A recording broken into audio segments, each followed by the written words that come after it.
Hey everyone, welcome back to the Circle Club. I'm here with my man Yalito, What aka is jumping up, on another y'all? jet. What's up? What's up? Man, oh man, I'm living. I'm living after watching that movie. How you doing, T? Great, bro. I'm on cloud 9. I'm on cloud 12. I'm on cloud 34. Bro, this was crazy. Like Yes, I can't yes, even I can't even like give a legit like intro right now because I'm just speechless. bro. Oh Speechless at my what we god, just saw, man. I'm so excited to dissect it with you because like there is so much to break down with this movie. There are so many things to like, and like I know you. There were certain points that you were just like, whoa, like yeah, we got to talk about this. So I'm ready to hear what you got to say. Listen, off the bat, before we jump into anything, Yeah, the first thing I gotta say is this has got to be in the best picture conversation for 2023 at the Oscars. It has to. absolutely, Has absolutely. to. And They lose credibility if they don't. no, absolutely. I can't think of a movie that can outdo this movie. No. I even put it for myself. I said that this is the best movie I've ever seen in my life. Ever. And you know what? Like, I wouldn't even be mad at you for saying that. Like, listen, bro, this is something else. This is something Absolutely. different. This is something different, bro. Because like I had this on my top 10 list for the most anticipated movies of the year. January 1. I was like, this is the one. This is it. I was like, Oppenheimer's gonna be dope. We're gonna get a couple other ones here and there. They got a Dolly movie coming out that might be cool. Yeah. Napoleon might be cool. I'm just like, but listen, this is it because we saw just the trailer, and I didn't watch a lot of trailers. I don't know about you. I didn't watch any. Yeah, because like I'm gonna go in completely just not knowing anything, and boy, am I glad that I did that, bro. Yes. Wow. But hey, let's jump into it right away. I man. can't wait, So bro. Oh. so off the bat, they jump into this. Oh, and by the way, just so you know, it says spoilers. We're gonna be talking spoilers. Straight up spoilers, guys. If you're not aware, this will be completely with spoilers and spoiler talk. So if you haven't seen the movie, go see it, save this, and then come back later. Yes. But man, off the bat, they started off with Gwen Stacy, and big feminist, love women, everything. I'm nervous because I'm like, the crowd. Sometimes people get a little iffy. Yeah. It's not Miles. We're not. Miles isn't here yet. Yeah. Where is he? Yeah. Maybe what, the first 10 minutes? No Miles? Yeah. Exactly. It was all Gwen. And it's not like I was thinking the whole time I was thinking like, where's Miles? But it was done so well and so artfully. I was just like, whoa, we are getting a different type of Spider-Verse. This is not the same movie that I watched 5 years ago. Right. And not at all. The coloring, like very different. The artistic styles, having panels, like comic book panels in a certain way. Like it was very, very beautifully done. Man, and I love that we open up with her because we lost her in the last movie. So it's sort of this farewell, and then like now you got this. We get to see what her world's like, right. and to see like because this is a thing, right? When they announced the Tom Holland movie, we were all like, I mean, we've already seen him get bit by the spider a billion times. Like, how many more times do we really need to see this? Right. And the Spider-Verse has mastered a way to get that origin story in there in like what 60 seconds or less, easily. Yeah, because you already know a Spider-Man's sort of like there's a criteria for a Spider-Man to be Spider-Man. This movie is about that criteria. Yes, exactly. So like we got that right there, nice and quick. I didn't know, that her Peter Parker turned out to be the Lizard Man, and so did I. So for that to be her origin story, and then for him to be her best friend that died, and to carry that guilt was like, okay, like now you've entered the family of Spider-Man. The canon, right? Of like what that world is supposed to be like. And I love that they like lean straight into that too. Like it's called canon and like the continuity and stuff like that, rather than calling it like an incursion. But we're ahead of the game. Like, let's go back to Gwen for a sec. Like, absolutely, even her, like the thing of like her father, right? Like basically manhunting herself and not knowing that like this person he hates so much and is so against is his daughter. Yeah. Like just like you said, classic story, but the way it was done is different because her obviously the mother's not in the picture, Mhm. but like this relationship between a father and daughter is like it's different because like as a father, you're like gonna try to be more like protective, a little bit more tough, but like at the same time, like sort of soft and gentle. And so when we see her sort of reaction or like she's there when Peter dies and like the father completely turns on her alter ego, that set it up for me like right there when I'm like, man, like is this why she ran away, or is like I was just absolutely. You think about it, like you got the nail on the head, especially about the relationship between Gwen and her father. Like her sense of justice comes from her father, and for her father to look at her as one of the criminals that he hunts down day to day. Because they make a note of it later on when Gwen reunites with her father, that Gwen understands her dad's plights and that he's out night after night, hunting crime, and how rigid he is about justice. And for her to be on the other side of that gaze, I can tell like that was just like you have nobody, because you modeled yourself after this person, and now you're a villain in their eyes, and that must have been crushing. And I like too when it comes full circle how she's like basically like, look, I mean, this is my way to do it. Like this is my bad. This is how I do it. And I like how off the bat too, it's like the first villain we get is like the Falcon, but it's like this paper mache sort of like coming from what did he say, a Da Vinci world or something? Yeah. And so like off the bat we're sort of like, okay, what like who is this? Is this the main villain? Is he like sort of a side thing? But it was her first introduction, which was just like dope. And even despite her saving everyone and like the other spider people coming into the play, the father still looks at her like when she finally reveals that she is Spider-Woman, like, how could you? How could you do this to me? The mask made no difference. Like it was that was the scariest part, because I thought after she saw like you saw the hurt in his eyes, and the colors change, and he's still same thing. Just treated her like she wasn't Gwen. She was she was just Spider-Woman that he's been chasing the whole time, and that hurt. Like, oh my gosh, that hurt. God, bro. And like naively, I was like sitting there like, okay, he has to kind of realize, right? Because I'm in my head, I'm thinking of like, okay, they're all different, so they have different stories. So maybe her father is like more cool about it, or like maybe there's some resolve at the end where it's like, oh, okay, yeah, your daughter, like my daughter's Spider-Woman, but like I still love her. Yeah, but bro, he pulled up the strap on her, like that was crazy. Yeah, and you was at that point you were saying before, oh, get on the ground, put your hands up. That moment right there, oh my gosh, that like the confusion. That was Gwen's invite to the cookout, bro. Like she was like, Gwen was like, "Yo, I want you. I get it. I get the struggle. It was crazy." And I love that little line, like you mentioned, of her just being like, "Which is it?" Because again, we've seen it in Brooklyn and New York and like especially like that's such a big part of their culture with the stop and frisk of like this culture of like police. Brutality and humanity and stuff, but like also they do a good job in this showing like there's good cops, right, and there's like good people and good eggs, and which is also mirroring and paralleling the Spider-Mans of Spider people as well. Crazy, bro. Yes. All right, so yes, I that was beautifully like that was the intro. This is the craziest part. That was just the intro. The opening of the movie came after this moment. And then you're like, whoa, all right, the movie started.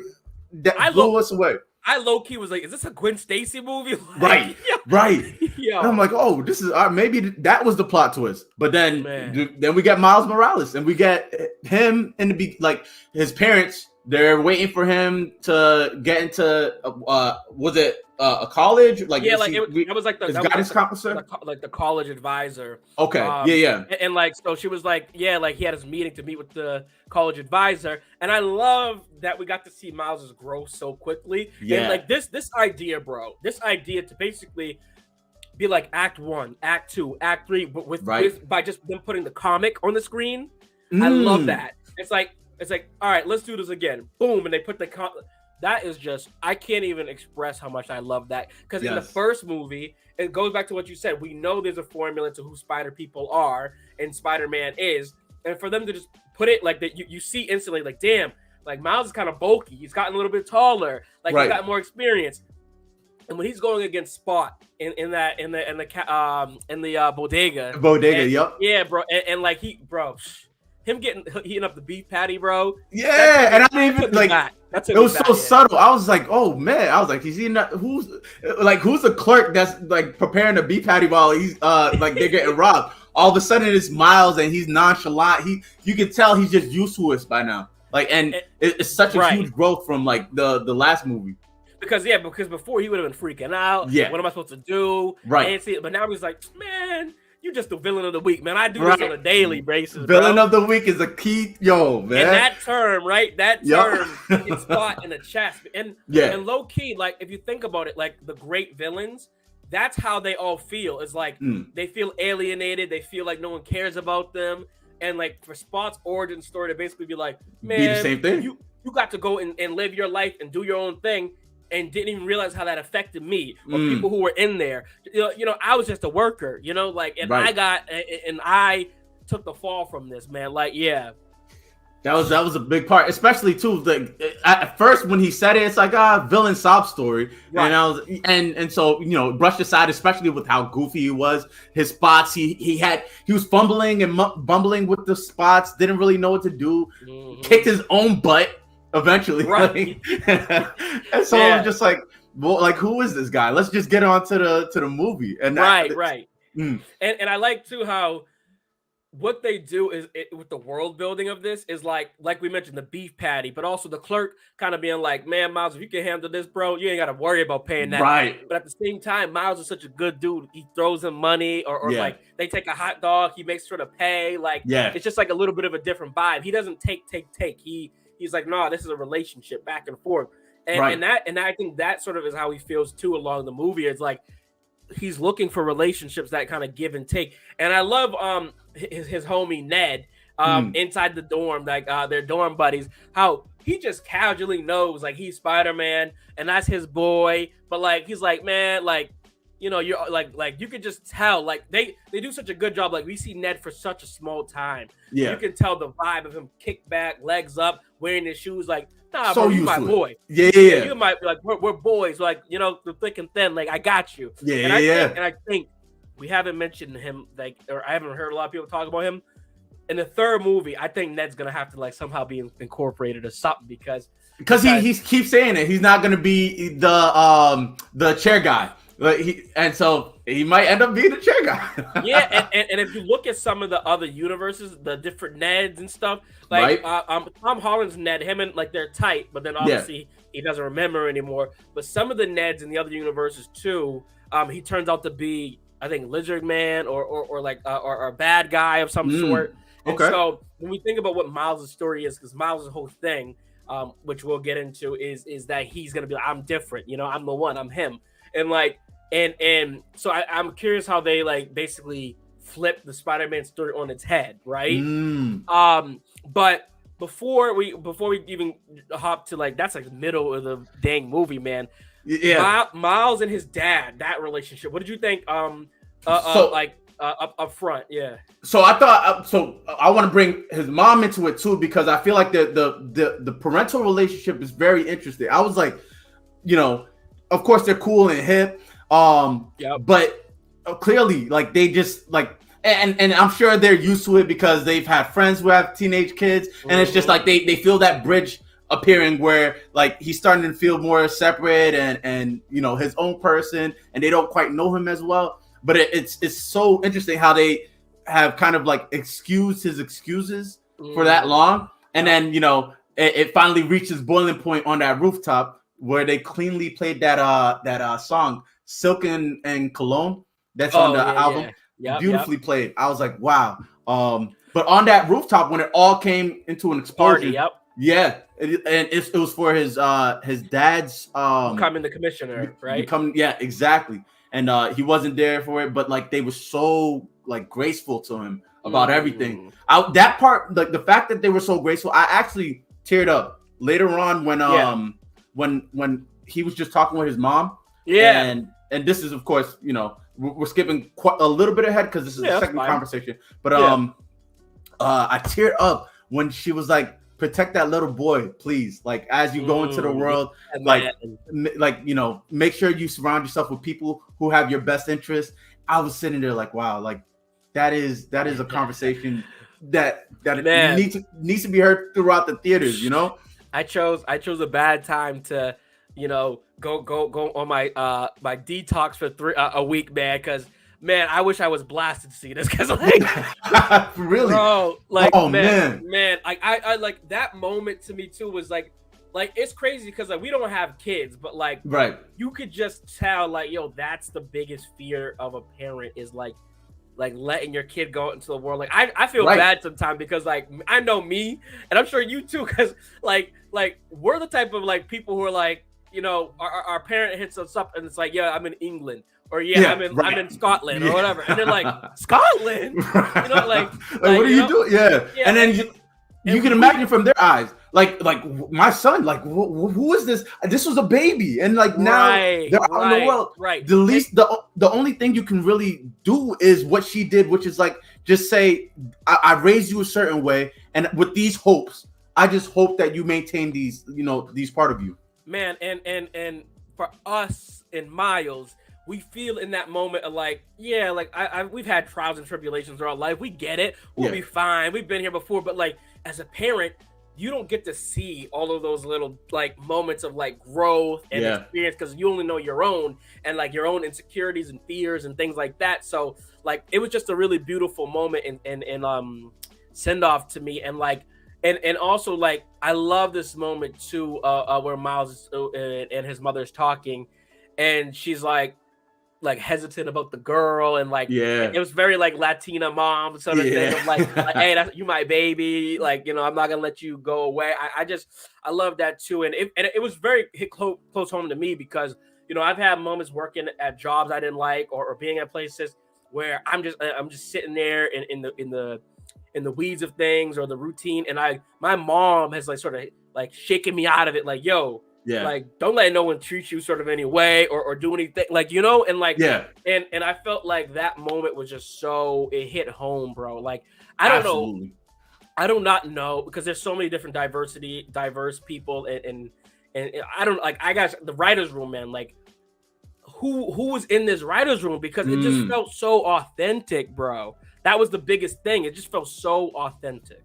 For me, when I think authentic, I think Issa Rae, and I feel like they just had they had people of like minds in that same sort of headspace of when you write to make people feel something like that. Like I know she wasn't in there directly writing, but I know people of that mind of Insecure were like just writing, that heartfelt, trying to really talk to you through these characters.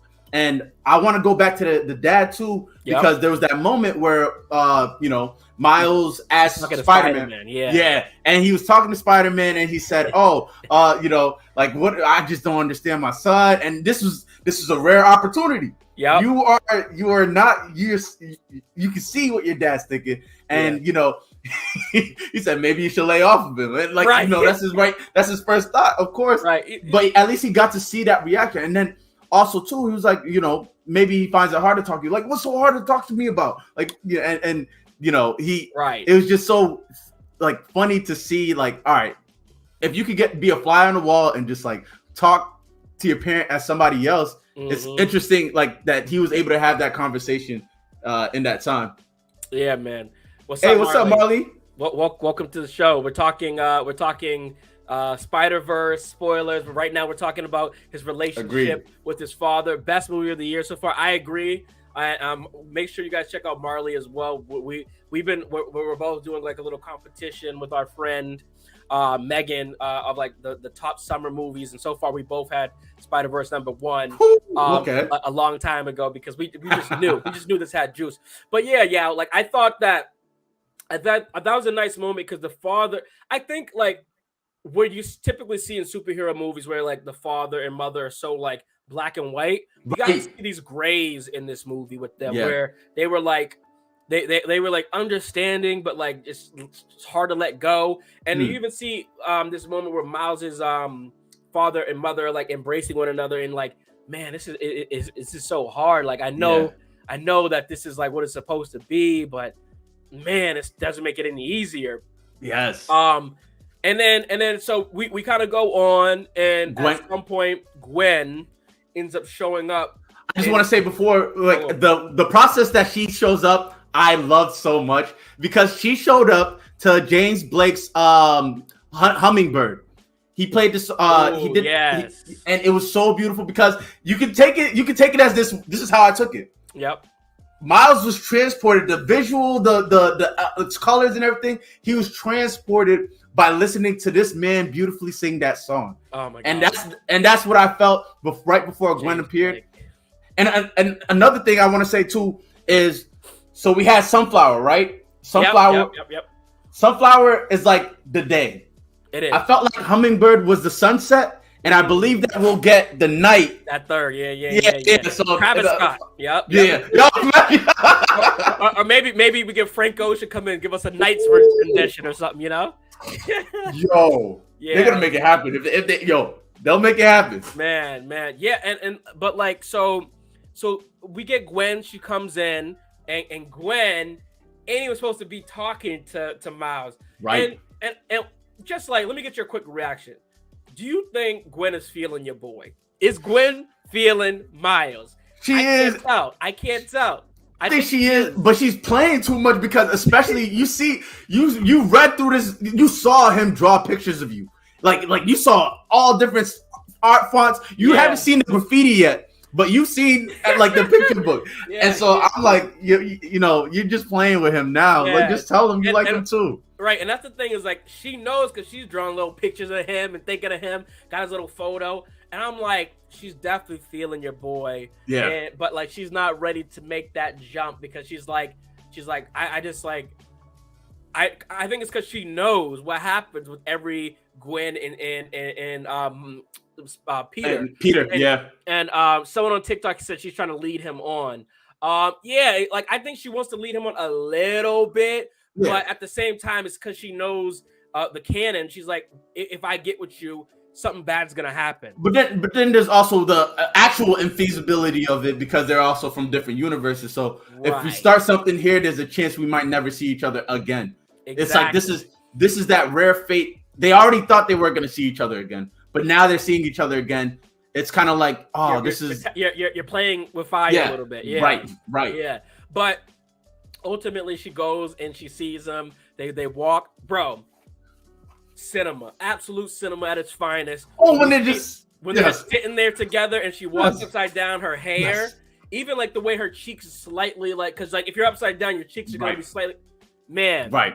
They absolutely, that was beautiful. Like that to me was like the poster moment of like no one understands and like you flip my world upside down, and you're the only one who understands it all. Yes. Both perspectives, everything, and yes.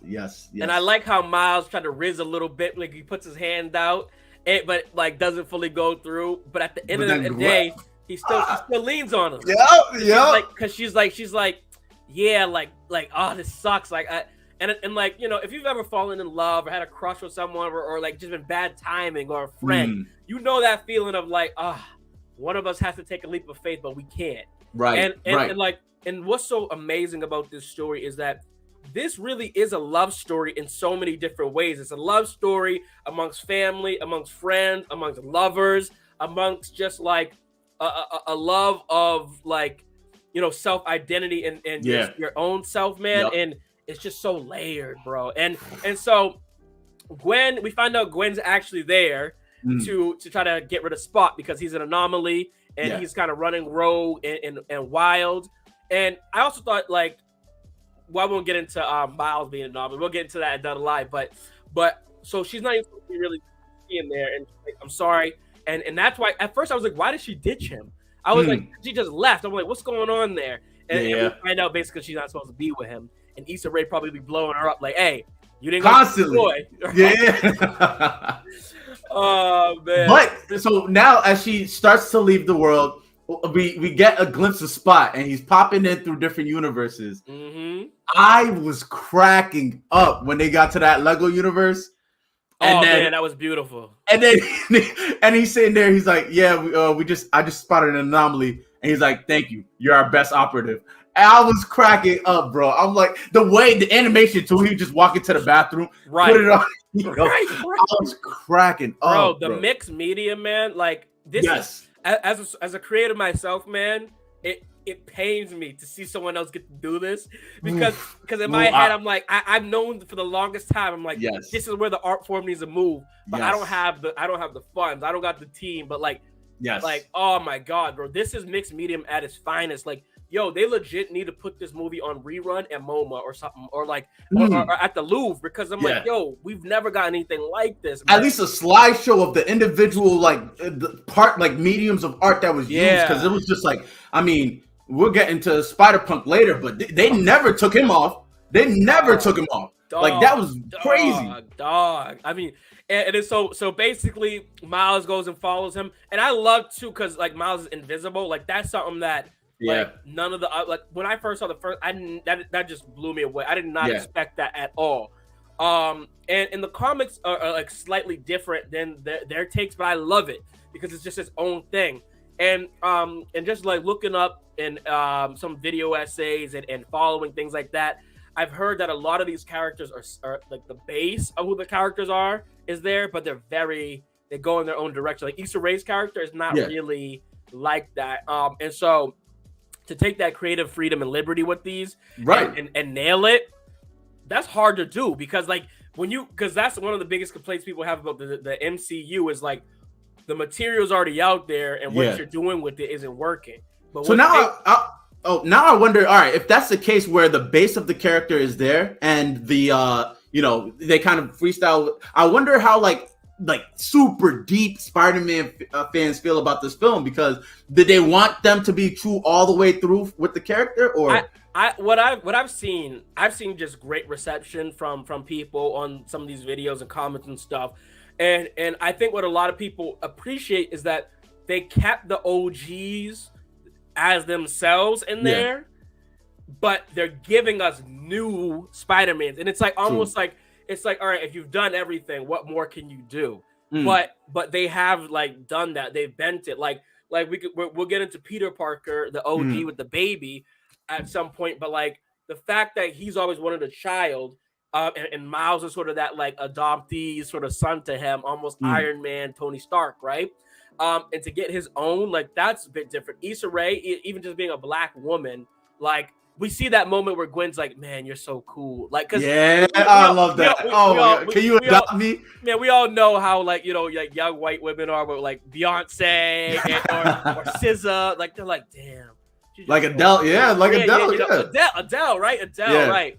Exactly. But so Miles goes invisible, follows Gwen around, and he like basically gets the 411 of what's going on. And to me, bro, this moment of like, it's timely for me of like, it's you almost look at like this decision of like, man, I got my family back home and things are what they were, but like, I love this woman. I love this woman, man. And like, you could just tell. And I love how his mom too saw it too, where he's like we really need to let him go and be free and his own man and figure his own stuff. But like, yes, he's what, 16, 17, he's young, but like, we did the same thing, you know? And absolutely. Like you gotta like let him, like, clearly this woman I think a telltale sign for a parent is like when your child isn't really going to the family event, or it's like, hey, like, you know, they only want to stay 20 minutes and then go with their friends or a friend, and it's a telltale sign for a parent to be like, they're growing up, and to let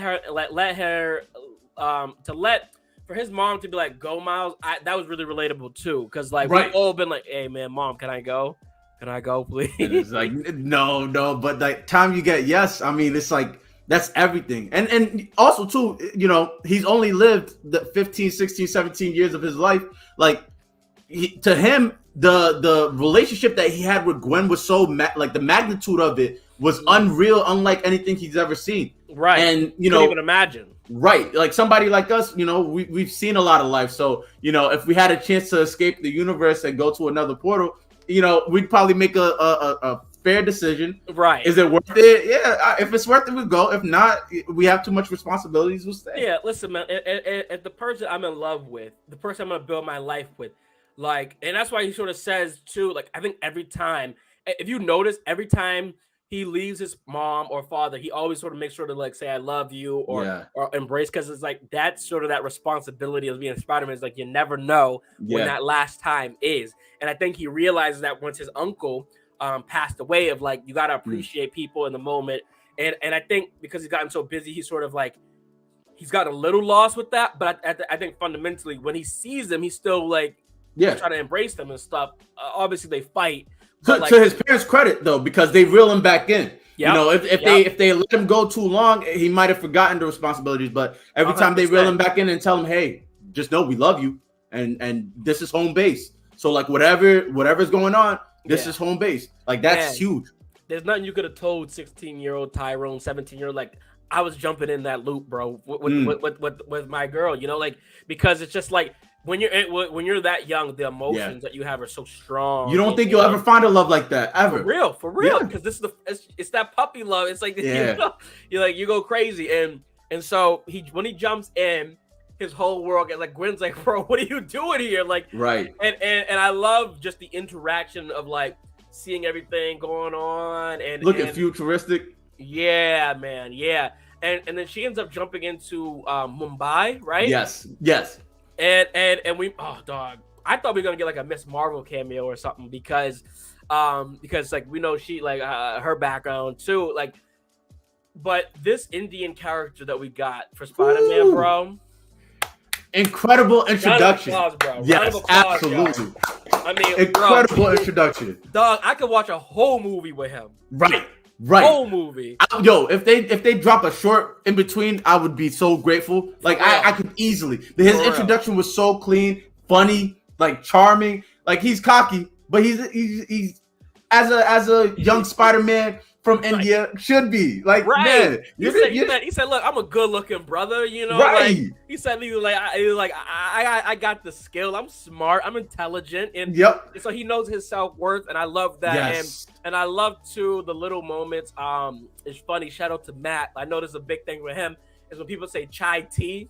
like it's the same thing, bro. It's like you want chai and then naan bread. Like, oh man, like I and growing up around people who are Indian and stuff too, like that was always something I always laughed at whenever I heard someone say, because I'm like, it's just garlic naan, bro. It's not garlic naan bread, like and he's like, you want a coffee, like to give the audience that sort of lesson of culture, right, really dope. And it wasn't like preachy, it wasn't over the top. It was just like, it was quick. It was like boom, that's it.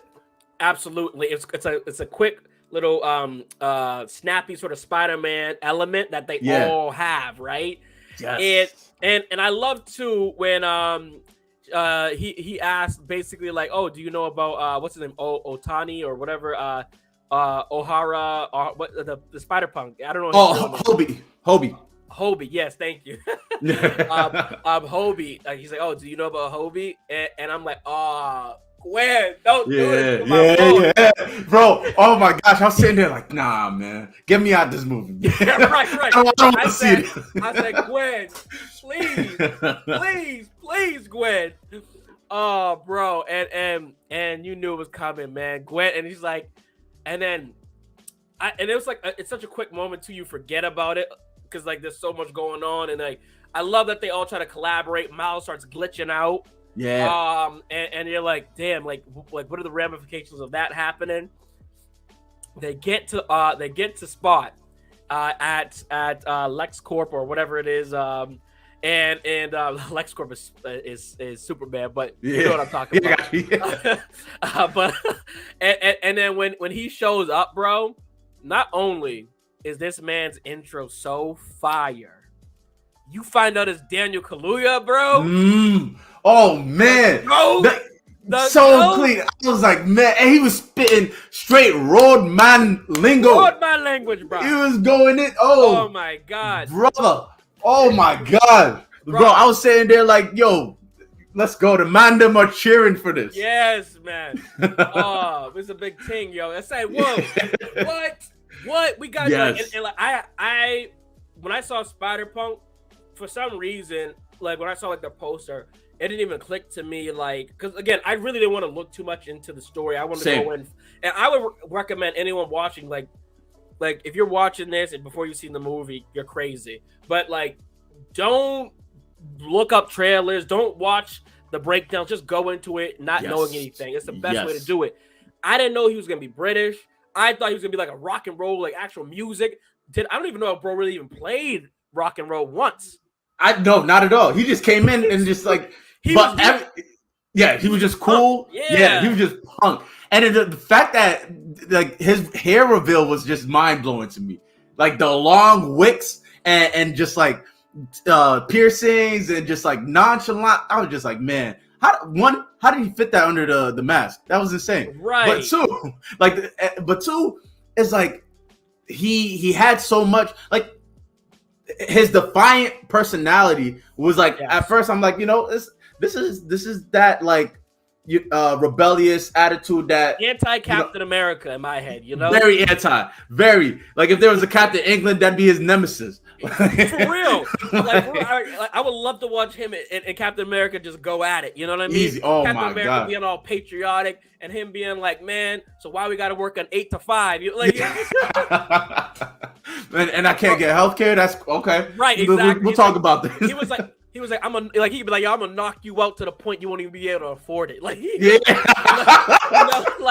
like little lines like that. Like, but yo, to me, like bringing it back home and hitting that personal stuff is like, yo, if you've ever had a crush on a girl, like one of my like first loves when I was a freshman was this girl. She was a sophomore, right? And like we were very cool and flirty and French together, like all this, right?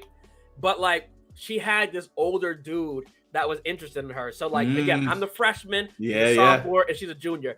And like I couldn't even deny, bro. I'm like, brother's cool. Like, I'm like, yeah, he's kind of him. I can't lie. I'm a freshman. Like, and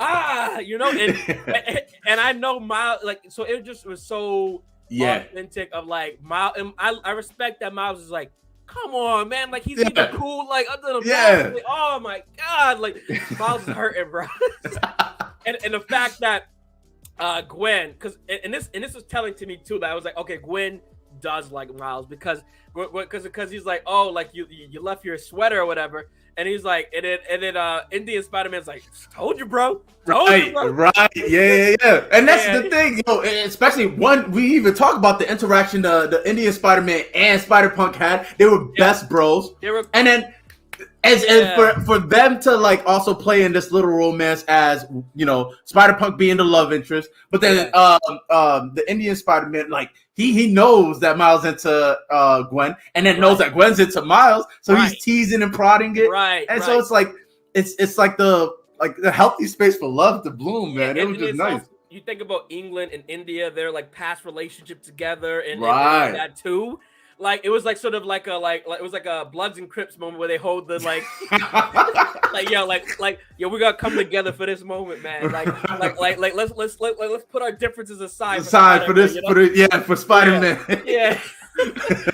But yeah, man, but I love that Gwen in that moment. It was like what? That could have been anyone's sweater. Like that wasn't me. Like because like at the end of the day, the only reason she probably went with Spider-Punk.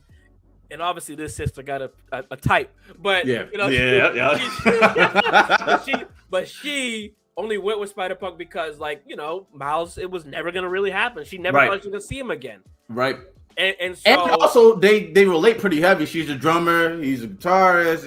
It just kind of exactly. Yeah. So it was like, hey, this isn't a bad alternative to Miles. But I love that once they kind of get into this corporation spot. Like Miles is trying to use this new ability that he has. But they're pressing him and he can't focus. Yes. And he sort of reverts back to the first movie Miles, where it's like you're watching him and you're like, is Miles gonna mess this up? Is Miles not gonna be able to get the job done here? Yeah. And then Spider-Punk comes through and does the job. Yes. So it's like it's like it's a moment of solidarity where they all work together, but at the same time, you know, Miles is sort of like yeah, he's like he couldn't even impress his girl. Like yeah. One more point for Hobie. Right, exactly. Yeah. And then Spot gets away. Yeah, but menacingly, like this, not like you can see the conviction in Spot. So remember, we were talking about Spot. The last time we talked about Spot, he was bumbling, fumbling. Now he like so focused on his goal to get this what is it, reactor going? Yeah. Like as soon as he got it, and he knew. All right, yeah, no, you fucked up, Miles. Yeah, right. But you messed up. You like you called me villain of the week, right? Yeah, you're gonna feel villain of the week. Like, oh my god. Yeah. I love that line came full circle to villain of the week. Yeah. Now Miles is like, bro, you're him. Yeah. Okay, you proved it. Like, you got your point. He's like, you haven't even seen it. He said, Joker, you. Yeah. All right, you up there, right? You top 3. You know, like bro. Like, yo. And the fact that like I really love too. Like we didn't talk about it with Spot like prior. He goes into this interdimension with and sees like the different. Different like universe he can go to, and we see the Venom movie. Miss Chang. Chan. At the corner store, and like I love how she wasn't even phased because she's like, man, I haven't seen it all. I've seen symbiotes. Like, what more can you shock me? Right. I seen it all. Yeah. And so that was like a cool little moment, and that had me thinking. I'm like, so is he gonna be able to just verse jump sort of like everything everywhere all at once, where he's like all over the place? And he basically sort of does do that, and that's how he gets to Mumbai. But it was cool. It was cool that the aftermath of Mumbai created this sort of incursion effect, or where like there's a hole, because what's supposed to happen in that moment is that that Spider-Man, Indian Spider-Man, is supposed to lose and go through his Spider-Man plotline, his canon. Yes. But Miles takes that moment away from him. But at the same time, he's grateful for what Miles did, which is why in the end he's gonna end up helping him out, right? Because yes. But like at the moment, we didn't even realize like him saving was not a good thing. Right. We find that out a little bit after, once we after these events, HQ. We got to HQ. And now this is like a little treat for all the Spider-Man fans, because they're over here they wish they could hit pause so they could just look around and see like which are the different Spider-Mans. But there is tons, like they did this part so beautifully because there was tons of screen time for a lot of Spider-Mans, especially when we get up to that point when everything kind of blows up. But yeah, that to me was like this is that moment where you go, yeah, I got to get this on Blu-ray. Exactly. That like to me, we hadn't even got what they advertised this movie as was like this crazy, all the different Spider. We hadn't even gotten that part yet, bro. At all. And at this moment, I turn to Carly. I go, I don't want to be a hype beast, but I know this is about to be like top 5. Yep. Of all time. Not just not superheroes. Yes. Movies. Wow. And you saw it then. You saw it right then. Because I did have the point where I thought it was going to be top 5. Yeah. It's a little later on, but I'll tell you when it was. When we get there, like you let me know. Because I was like, okay, they've built up stakes. They've given these different Spider-Men, but we're still in trouble. After he basically, I'm like, and I was like, this Oscar Isaac, I'm like, man, something about him is gonna his voice, man. He did it so beautifully. To get called into the HQ, but there's like a hierarchy. I'm like, okay, there's a hierarchy. Okay, we about to see peak. Yeah. And as you walk through, you're getting to see all these different versions of Spider people and Spider Animal, Spider Car. The Spider Car. Yeah, I didn't even know that. Yeah, and I was talking to my nephew. I was like, is he a real character? He was like, yeah. He's like I was like, all right, wow. I can't believe they even had a Spider Car. Like I believe that, I don't know, don't quote me, but I believe that's based on a toy that came out. Oh, okay. Like that's how deep they were going with the cuts, bro. Wow. And I was sitting there, I was like thinking, like, aftermath. I'm like, yo, if you came to this movie with your child and you are 60 and you're a Spider-Man fan, you saw your Spider-Man out there. Right, If you're 40, you saw it. If you're 20, you saw it. If you're damn in elementary school, they had even a PlayStation Spider-Man. Like they were going through every iteration of Spider-Man that was ever created. Like some version of it would be there. And Gwen goes, "Oh, we're just in the lobby, bro." Yeah.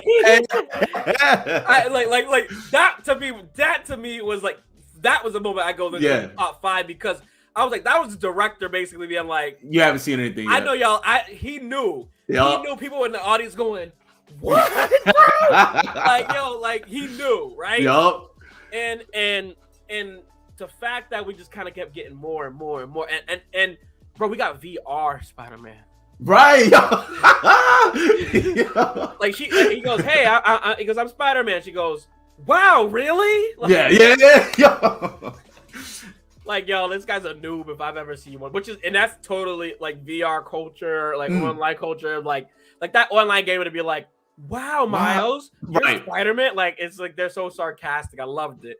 And the interesting thing too was when they interacted. I don't know if this played into what happens later on, but their spider senses were tingling, specifically them. And I was like, wow, that's such a weird thing to happen because it's not like everybody's was tingling when Miles interacted with them. Yeah, and I was like, that made me think like, is that gonna come back full circle somehow, some way? Right. But yeah, we got to see everyone in there. Like we said, Spider-Punk takes his mask off, and Miles is like, "Damn, this dude is cool." Yeah. And like basically, Issa Rae is like, "Yeah, he's pissed." Oscar Isaac's Spider-Man 2099, is pissed. They go to meet him, and Gwen's just kind of defend her man, you know, like or excuse me, her friend, you know, and like he's not having it at all. Yeah. Because she's already on thin ice. Like she was her job was to fix her screw up in an hour, and she didn't. She made things worse, which we find out later. Yeah. And like the thing that I thought was such a cool sort of insert in this was like, even though again you're saving people, you're going against your own kind of per se, because you're creating these incursions. And so as they're having this conversation with Spider-Man 2099, we get to sort of see, they wouldn't show us his origin, but like we got to see it in the background a little bit, right? Yeah. And one thing too, before we get into that, I want to say they so then we see Peter B. Parker. He comes in with the baby, and then it's like, oh wow, he has a baby. This is crazy, right? Yeah. But but before we even get there, we got to see Donald Glover. Right. And let me just say, what's up, Shane? When the spot goes to Venom's corner store in San Francisco, I gasped. Yeah, bro. Shane, they went wild with that, bro. Related to that though, Donald Glover, when we saw him, oh man. Before we get into what you just mentioned, Donald Glover, I just gotta say, this is the most layered thing ever, yo. Because first off, if you don't know, Miles Morales is based on Donald Glover. Like the illustrator was like, I based this on Donald Glover. And then you got him in Community, which, by the way, they show on the screen later. You see him. Yeah, bro, it's such a little Easter egg. When at the very end, when he's with Uncle Aaron, you see they got Community on TV, and you see him in the Spider-Man shirt, bro. What? Yeah. Wow. Yeah, I'm gonna have to go. I'll have to find that for you. It was crazy. Wow. But as we know, he was supposed to. It was based on him, but then they wanted him to play Miles, but he was too old. Yeah. We also get in the very first Tom Holland Spider-Man movie. Yes. You want to explain that? Yeah, like. Yeah. So in the very first Tom Holland movie, he was talking about his nephew. I forgot the interaction. Miles. Yeah, he was saying my nephew. Yeah, he was talking. Yeah, he was talking about his nephew Miles. And that was just like a little thing tossed around. Yeah. But now, when we see Donald, we see him as the Prowler, which is like a parallel exactly to the previous movie where we had Miles and his uncle was the Prowler. So it kind of confirmed that, you know, that Donald Glover that we saw in the first Tom Holland Spider-Man was actually, you know, shared the Prowler. Universe. It's a shared universe. Exactly. Shared universe, and also too, like, I think as a fan, like, honestly, I'm very hot and cold about Donald Glover. Sometimes I love him, sometimes I don't. But like, I want to see if we get a live action. Yeah, he's got to be in consideration for Uncle Aaron, or at least alternate universe or something. Here's what I think, though. I think that was their way of saying, "Here, yeah, you guys, you were right. You're not getting it, but you know, at least that's this is." That's what I think too. That's what I think too. And it was sort of like, man, like we wish you could have been like, you know, damn, if it was 10, 15 years ago, maybe you could have played Miles. Yeah, but like, this is our little nod to you, to right? you, and like the fact that you guys, you know, this is one Easter egg that we could kind of blow up instead of a full on movie. 100%, 100%. And I think if you're Donald Glover, hey, you already based the character on me, bro. Like that's homage enough, yo. Like I mean, what you said about Community, no, you like they love Spider-Man loves you, like you are right. Man. Like dog, you and Miles, like consider yourself a part of the lore, you know? Exactly. Hey, bro, and again, you know how creative Donald Glover is, man. Musician, an actor, producer, right? Right. Yep. That's the perfect gift. Like, bro, if Oda said, yo, I'm gonna throw you into a scene, bro. Make me Piggy Black Boy or bro. You know, like, bro, I don't care, bro. Like, I'll do anything. Yo, I will play like the carpet on the floor. That's what I'm saying. Right. Like that's crazy. But to go back to what you like was saying, we get Peter B. Parker. So we see Peter B. Parker, but we see him like I was like Spider-Man 2099 was menacing. His whole approach was very menacing, and I'm sitting here, and you see him. He has a tantrum and he throws things, and so it's like clearly his anger is big. Like we don't know him at this point. He has some like feeling of villainous energy, but we don't know yet. When he was standing side by side with Peter B. Parker and they were kind of buddies, that brought that level down to like, okay, he's just wired, like he's very anal about things. But like he's not ultimately a bad guy. So that was a good thing that they did, because I was just like, wow, like I just don't see anything good about this guy. Yeah, right, exactly. But what I love is that we knew at the end, like, bro, that end of that first movie, it pained me because I didn't know we were gonna get another movie. And so like I was like, wow, like this is such a beautiful sort of close to the story. Right. He's got to say goodbye. He's never gonna get to see him again. Now Miles goes on his own journey, and I'm not gonna lie to you, like I was a little nervous. But before I even say that, this is the best sort of use of canon I have ever seen, ever thought of, could even imagine, and it works so well because yes, it's canon. Cameos and multiverse, but it's an ensemble, so it works. It doesn't feel like Miles is still the leader, but it's an ensemble, right? But it doesn't feel like some of these other Marvel projects where you're like, someone just pops in for a second or a line. They just say a line and that's all. They move the progress of the story forward or the character's development forward, and I just love that, and it's genius. And so at the end of the first one, I was like, wow, this is his mentor. He's gone. He's never going to see him. Also, Spider B. Parker has his own growth. Yeah. Was afraid to have kids, all that, right? But ends up going to have his own child with Mary Jane, which he was so afraid to do at the beginning of the first one. And I'm like, man, this is such a nice, full circle, beautiful moment. And like, it's almost like he wanted to be like, hey, Miles, this is your sister. You know what I mean? Really? Like literally, he wanted to do that. Like, he wanted so badly for Miles to hold him at some point. And like he like that was Miles was the reason why Miles brought this new life to him. And totally. Yeah. And then so we go from there, and then we get Spider-Man 2099, and he's got his own origin story. Which I am iffy about. Let's break this down real quick. So his origin story is he exists in a different universe. And then this universe, somebody he loves died. Who specifically was it? His I think it was his daughter or his wife maybe, or someone. Yeah. Okay. I'll look it up. Yeah. Okay, because the reason why I say that is because I was under the impression that like something happened, like the universe or something happened, but he didn't particularly have a family in his universe.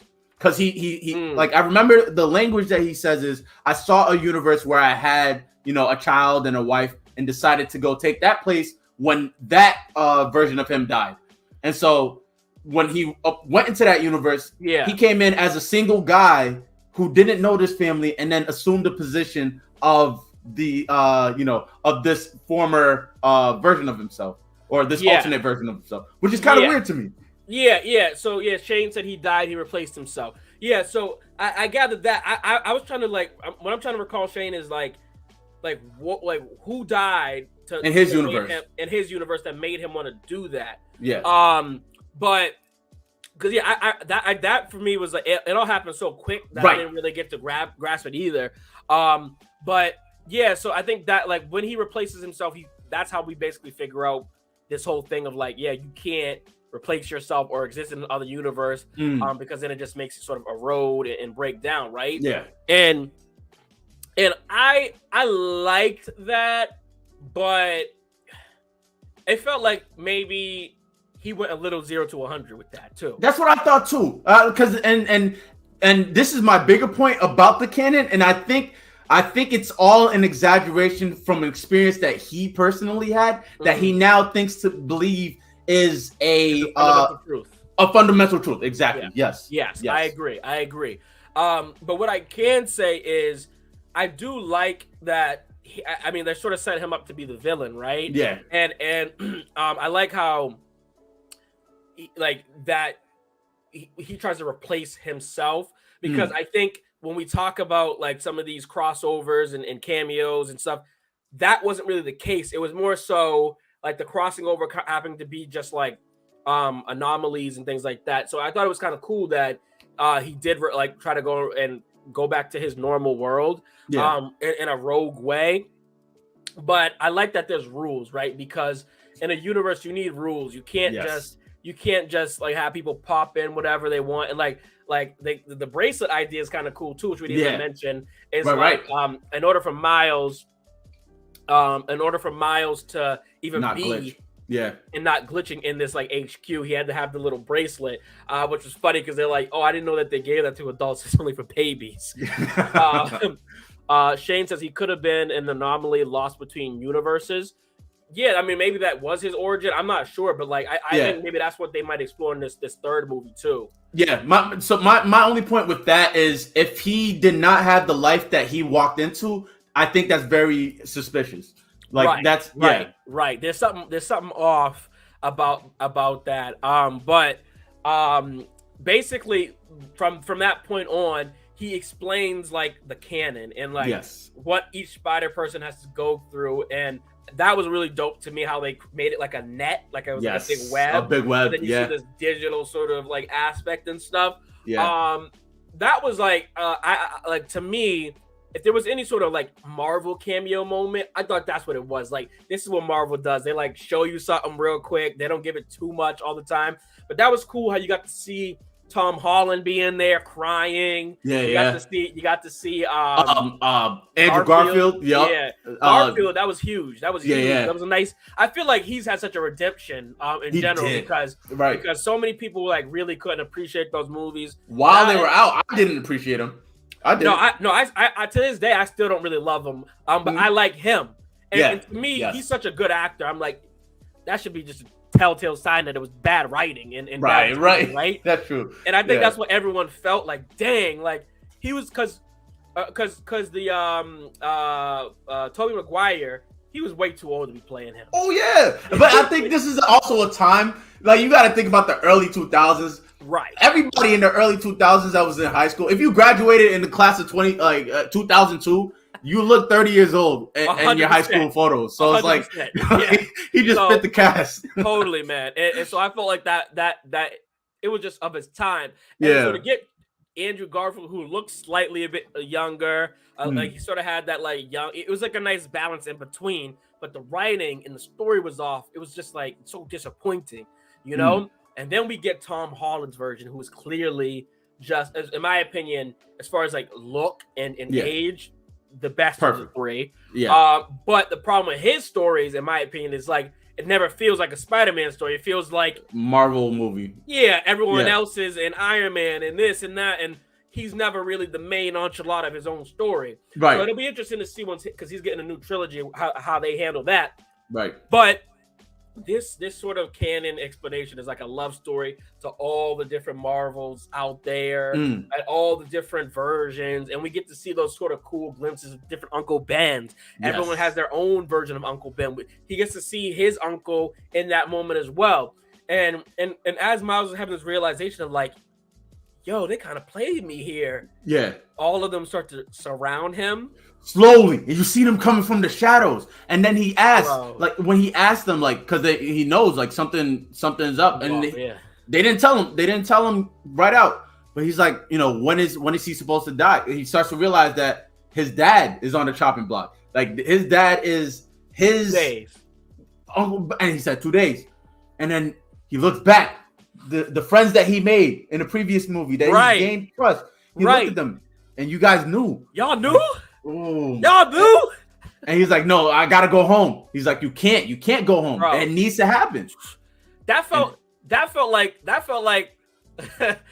for lack of a better comparison, that felt like a Kanye moment of like we're just like, yo, the world's against me. Yeah, absolutely. And like, yo, I guarantee you, Kanye feels like that in his head canon all day. Like, right. That's it. It felt like.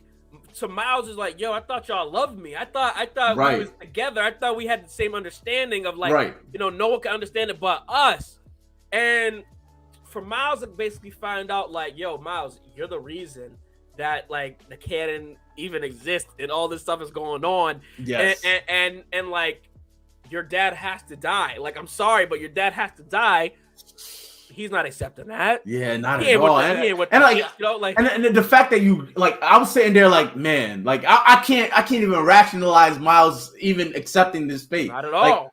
Because I'm thinking like, all right, yeah, what does that got to do with like? At the very least, he has to try, and that's what his resolve was. 100%. Like you tell me, yo, bro, I don't care if me and my dad was like beefing or you know hadn't spoken in years. You tell me 2 days and I can do something about it, potentially do something about it, I'm there. Yeah, and listen, and if the worst thing to happen is that it might create this sort of incursion, well, brother, let the world burn. Brother, we're all here together. Can't y'all try to figure this out? Right.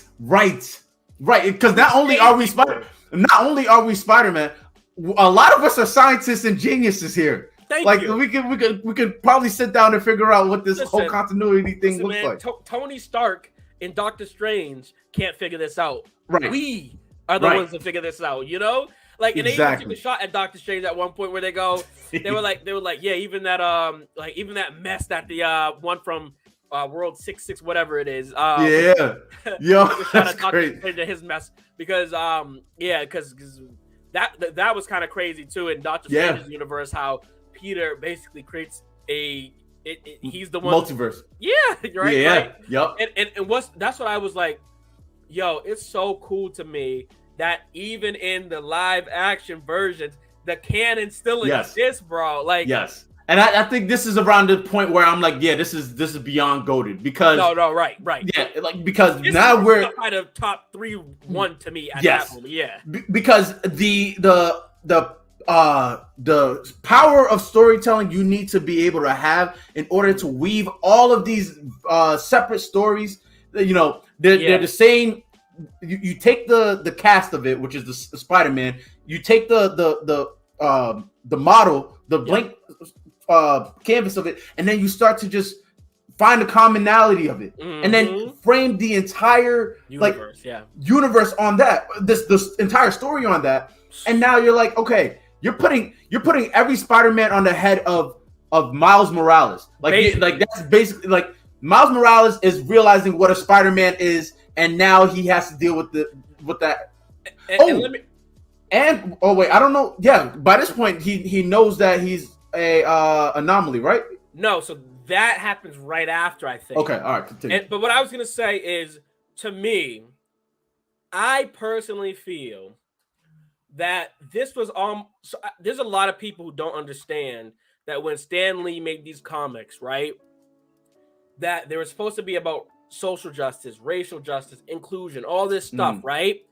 And what's good, Corey said, me and my bro loved it. Hey, what's good, Corey? To me, that moment, bro, of them basically being like, Miles, the whole culture is you. That was like them almost being like, yo, black people, rap, hip hop, all this, like, apologies, you are the culture. You know what I'm saying? Like, you that's stuff. Because I think like that's really what it, like, you cannot tell me here that like X-Men and all these things, like superheroes, like that it's not possible without our story and us being involved. Absolutely, with them, right? And so like that to me was just a dope moment for them to sort of, like you said, pinpoint it all on Miles of like, you are that like sort of like connecting point, right? Yes. Dope. Now when Miles right after figures out that he is the like incursion, or he's like the anomaly, and that like he's the reason that all of this happens, and he tries to get out of there. Or more than that too. It's not that he's the reason, but more that, you know, you're lucky you're even here right now, because we should have done away with you a long time ago. You should have never existed, and your existence was is a blend into the commonality, but we let you live anyways, bro. Yes. So, yeah, exactly. So to me, the fact that it was like, yo, that wasn't even your spider, right? Like they explained that to him. Yes. I was like that. Like, I know everyone's talking about the ending and stuff, but that twist to me was wow. Like that was just like, okay, like that was my moment where I said, yeah, this is some Oda shit right here. Yeah, right? Exactly. Exactly. Because we don't, in American cinema, bro, we don't see that. We really don't often. Exactly. Where like there's payoffs and like those little moments and stuff. And I was like, okay, I know that when they wrote the first one, they thought about the second, third, and possibly even going forward, bro. Like, right. Like it's been thought about, you know. Yes. And for that to be his spider, like that was just genius, because it's like, oh, that's why all of this has happened, because he wasn't supposed to even take that spider. And oh God, it's just such a great solution, man. Like, I can't say enough. I really don't know what to say. This also ties. Oh wait, I don't know. Did he mention it when he was talking about Princeton? No, he didn't mention it. I was gonna say because like being in places where you don't belong, and it's like, you know, like literally he is. That's what his mom was saying, right? Right. Yeah. That's what I meant. Yes. Yeah. So his mom was saying, like, you know, about being in places you don't belong, and then it's like, you know, it's one thing where it's like, all right, you're in this general space, and like all these Spider-Man. Now Spider-Man are surrounding you. You had to break out of the mold, and now you're running through the lobby trying to get out of there. Like, you're running, but in the hope that, you know, these few friends that you made, they have your back and your best interest in hand. You know, you don't know where you're going quite yet. Everybody's telling you don't have a plan. You're not going to escape. Right. But you hope, you know, at the very least, the few friends that do know you will try to help you with something. But 100%. then we find out. 100%. And I love that when he's running away in that moment too, they say they're like I think Spider-Man 2099 goes, everyone go after Miles, right? Go after Miles. And they all turn and we get that meme moment. Oh yeah. They're like, find Spider-Man or something like that. And all I can see is Martin Scorsese's hands go up, bro. Yeah. All I can see is Martin Scorsese's hands go up, like, yeah, dog. This is it. This is it. This is peak cinema, bro. Like, right. I want to see a live reaction of Martin Scorsese watching this movie, and like, there's no way this man can't say this isn't like peak cinema. Bro, Guillermo del Toro probably was just in his seat, like, yo, you know, the fake skip. Yeah. I've never seen anything quite like it, bro. Like, right. Oh man, I know. Especially when you saw that T-Rex Spider-Man. Guillermo del Toro. I know he loved that. Especially, he loves monsters and things like that. Now, before we hop into like the spaceship thing, Shane says, "You think Miles will struggle between being good, bad, now that he knows he was Prowler's heir?" That's a good question. That is gonna be interesting in this next movie, because Yeah, so I was gonna say I will we'll get to that because I have a theory on the next movie and the direction all right. this. Yeah, but like yes, stay for the rest of the stream. Yeah. You'll get. I'll hop back on. Hop over to the Circle Club, and then if you gotta go or anything, yeah, absolutely. Come back, and you can scroll to the end. I'm gonna try to put chapters in these too, so that you guys can hop through it. But to answer your question quick, I think that Miles is gonna stay Miles, and I think he's gonna stay good personally. But okay. let's hop into there's even that moment where everyone goes after Miles, and that dude's like, "Why is everyone staring at me?" Yeah. I was like, is that an alternative Miles? Is that another Miles from another universe? And he's on his back, and he starts running, and they can't catch him. And they're like, "Miles, you can't get out of this. You don't have a plan. You can't figure it out," because they're thinking Miles from movie 1. They don't know Miles he's got levels. Yeah. And so I love that they're just going away, and then like finally 2099 gets him. He's choking him, and he's like, you know, you don't know your place, and like, what did you think was gonna happen, and all this. And he's like, well, I got away from all those hundreds of Spider-Men. What'd you think? And then he uses his like electricity, bro. Yeah, electricity. Bro, that is just such a nice element, bro. Yes. Such a nice element. And then bro gets away, jumps off. And also, like, him just sort of looking at Gwen, looking at Peter. And like, Peter and him have that one-on-one moment, right? Where he's he's like, basically, like, Peter, I'm not trying to hear that, dog. You knew. Like, I'm not trying to hear that, bro. Like, but he's sitting here. Peter's like, hold my kid, hold him. Like, and but ultimately, Peter eventually gets it out. But he's just trying to tell him, like, Miles, you mean so much to me. You are like the reason why I've got this new taste 100%. Of life. And I think that's also too to be kind of like let him know, because he was telling him, he's like, Miles, I understand. Like, trust me, we've all been there. Right. Like, that's why we're here. It's because it hurts. I miss Uncle Ben. I miss my pops. I miss these people. But that's just what our story is, and that's what you have to go through to grow. And like, just because you lose people doesn't mean that you can't move forward and grow and all these things, right? But at the same time, I lost Uncle Ben, but I gained this daughter, right? And I gained you, and you're in my life, and there's other people in my life, and he's trying to tell him that, but like Miles, like I said, Miles ain't trying to hear that, not at all. And at the same time, and then at like the bracelet starts to beep, and then you sit there and like I don't know about you, but I was enthralled with what I was just like, wow, this is like, this needs to be said. I'm glad that they're having this reunion. But then for like things to kick back, and it's like, whoa, you just stalled. You betrayed Miles's trust, and you know that's a heartfelt statement that he had, but it's like, oh man, that's like, that's nah, cold. bro, like that wasn't even that wasn't even it. Like, I'm not even on that. Like, you know, but like Miles is his. So many things are going through his head. He's like, I don't know who to trust. I don't know who to believe. Nothing. And we actually we didn't talk about it, but before he escapes, once they explain the canon to him because they locked him up, Spider-Punk is the one who's like, bro, the hands. Yes. Because he's so anti, establishment. Anti rules, and like even though Gwen's his little boo thing on the side, like he's like, nah, like this, regardless, bro, like this is like, I'm not gonna let no woman come between like what's right or what's wrong, like between the mission, the agenda, the agenda, right? And so that was like a dope little moment too, because he didn't have to do that, but like it shows, it kind of goes to show that he is about his morals and his belief. So why would Miles not be about his morals and belief, right? Right. And especially like I think, especially there, Hobie was he valued and loved Miles's conviction and standing, because it was the perfect practice where you preach moment for him. Like, because up until this point, it was all lip service about what he was. He just knew he was anti-establishment from what he says, but like that was just the perfect moment. You start to see somebody disenfranchised being attacked. Like, what are you gonna do? Whose side are you gonna pick?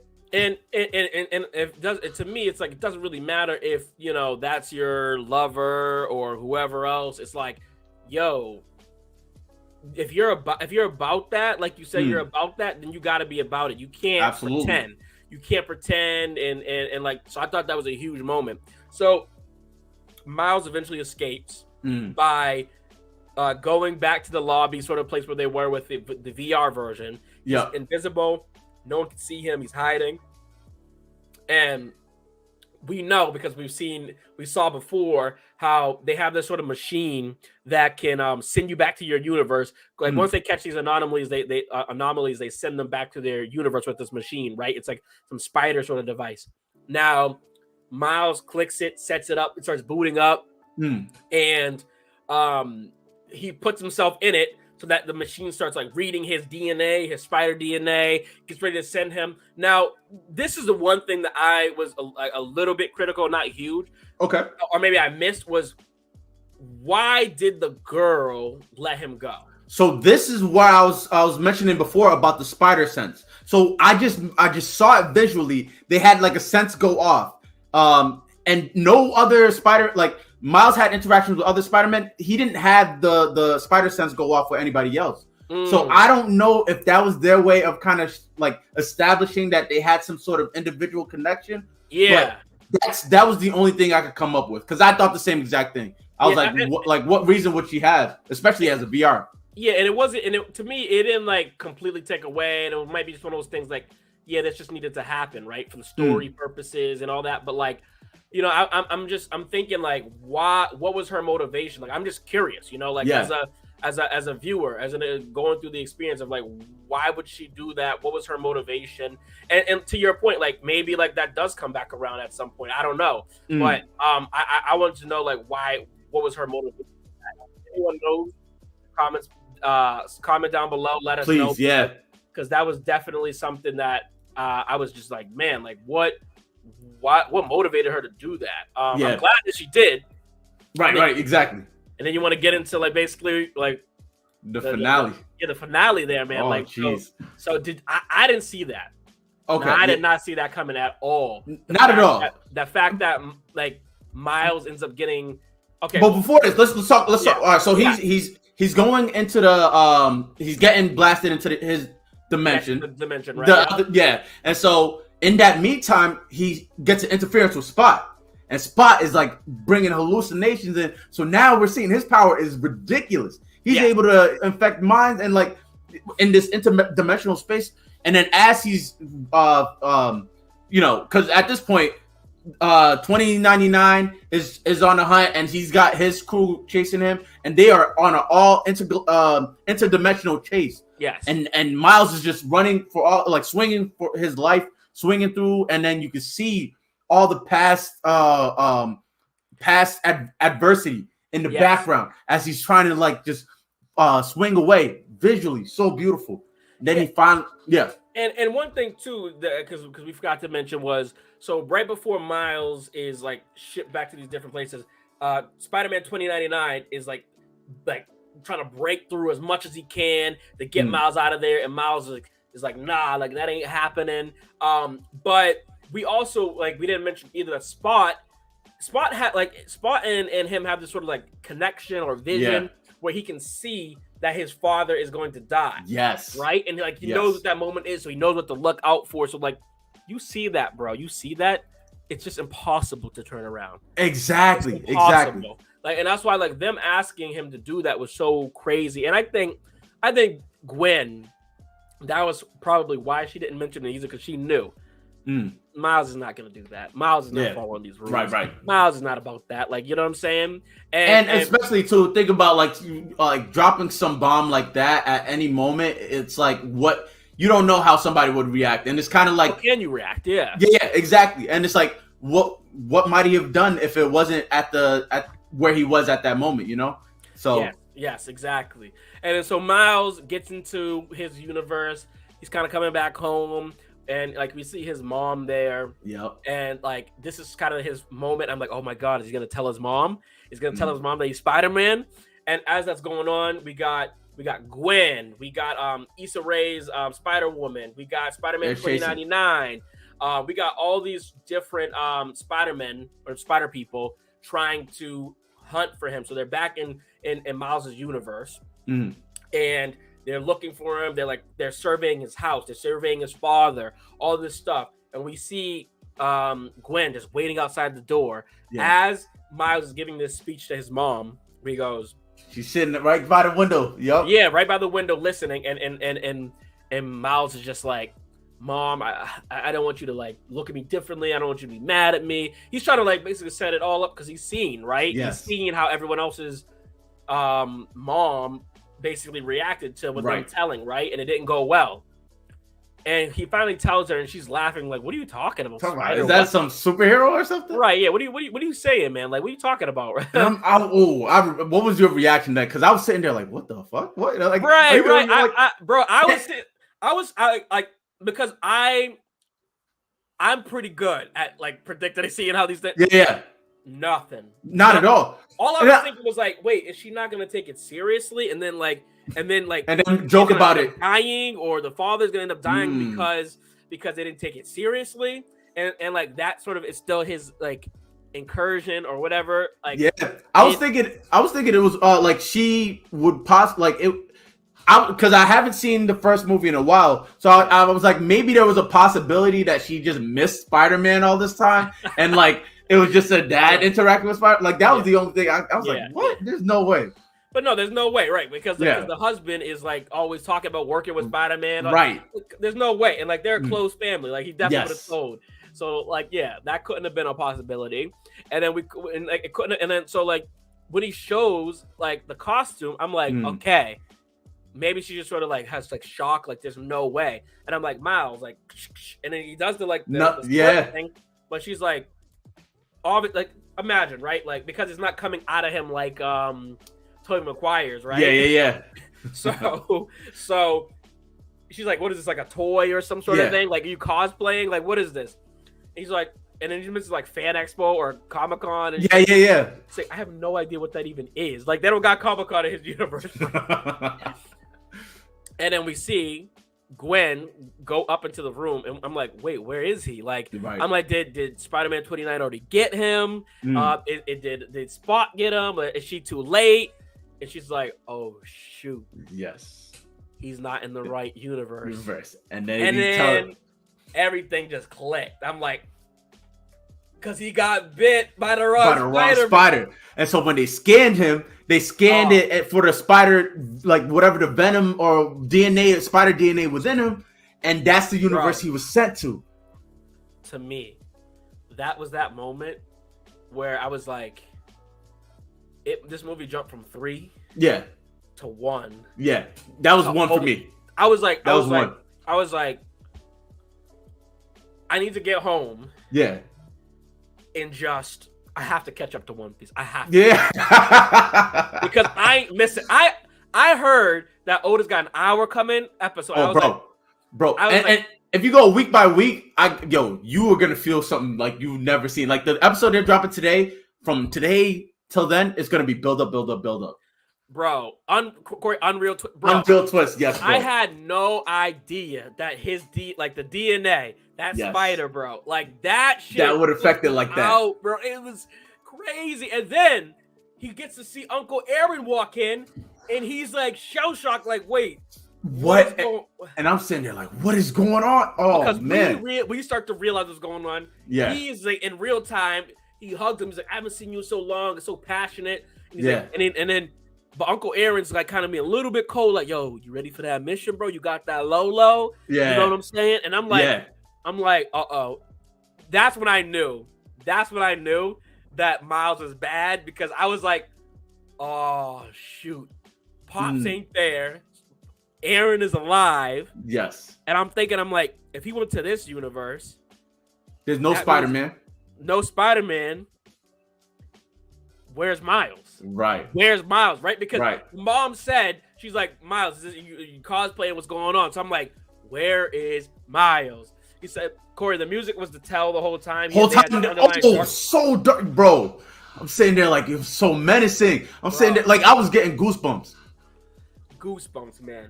And then he's like, yo, meet me upstairs. He starts glitching. And I'm like, he's like, everything good? And he's like, yeah. And he's like, can you remind me again, like, what we're supposed to, like, yeah, I'm down, but can you remind me again what we're supposed to do? Right. And his uncle ain't no dummy. He's like, yeah, something's off about you, bro. Yeah. you this and also the hair because he's like because he was like oh man, you took out your braids. I said. Yo, because I just switched over, bro. I said, yo, we getting braids, Spider-Man, bro. What? Yo, I'm like, yo, don't tell me Spider-Man's gonna come out and give us a sea walk or something crazy like that. Like, yo, I was like, I lost it. They go upstairs in the room, and then as they walk through, so that's when you see. Community is on the TV. And they have because just look at throwback to our previous conversation. Right. Donald Glover is like he's like the nucleus of this whole thing, and he's got the community in community. He's wearing a Spider-Man shirt, and so they put that little nod in there for him, which is nice. He gets knocked out, which that part I didn't see coming. I didn't see that he was gonna get knocked out. I knew I was like something's off. Oh, actually, before that we got to see R.I.P. Right. Yeah, of his dad. Yep. You got to see his dad was dead, and I think that was the telltale for Uncle Aaron, where he was like, "To say you're not mine, Miles." Exactly. But then, especially too, I don't know where because my nephew he didn't see at firsthand that it was a separate punch. Did you see that it was a separate punch, or did you think it was Uncle Aaron? No, I thought it was Uncle Aaron who hit him. Oh, really? Oh, I saw it. It was it was like 2 frames maybe. But it came out from the side, and I was like, oh shoot. Oh, that makes sense. And that's why it clicked for me. Yeah, I was like, did Uncle Aaron like peep? I thought maybe something happened off screen that we didn't see, where it was like maybe Uncle Aaron got a text from the actual Miles or something like that. Oh, that makes sense. Yeah. And then he ties him up, which is like the first movie. Yeah. Ties him up and he's like laying on the punching bag. Hey, come on, let me go. I know I'm not yours, and trying to plead his case. But but Uncle Aaron was always good, and I know there's some good in you. Right. And he's like, good. Superheroes, bro. What you talking about, man? But specifically, he was like Prowler. He was like, right. I'm not the Prowler. Yeah. Spins the bag around. Spins for a few cycles, and I'm like, what? He punched the bag. Yeah. To just shake him up,